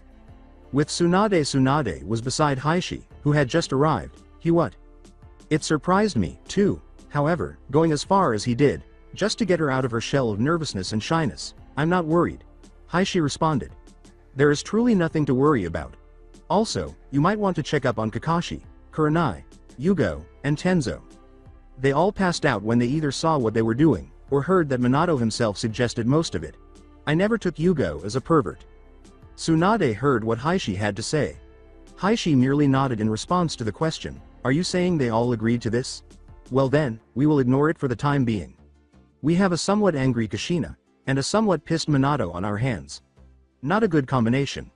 The only thing keeping the village in one piece is their son, who happens to be banging your daughter. I realize that. I had no problems before I knew for sure about his parents. I will make sure that Hinata doesn't get the caged bird, and will not be living with the Hyuga clan when she gets married to the kid. However, now I have good reason to have them accept it. The entire Hyuga council knows not to anger Kushina. They don't realize that some of them are going to die anyway, for poisoning a friend of hers. Hikari's death will not be settled alone." Tsunade continued. "In any case, I'm wondering how he managed to get them both here. If they are both supposed to be dead, neither of them should be around." Heishi looked perplexed. "Well then, try this. You know that they were both sealed within him, right?" Nodded. "You also realize that Naruto can use upwards of 1,000 shadow clones at once, do you not?" A further nod. "Kushina and Minato are both using a shadow clone, and transformed it into their original states. The Naruto here, as you can tell, is also a shadow clone. I'd say it was clever on his part." Heishi just gave a nod. "Well, that makes sense.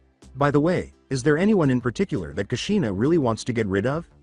"The ones that caused Itachi to kill off the Uchiha clan, mainly Mikoto, meaning we will be short on elders.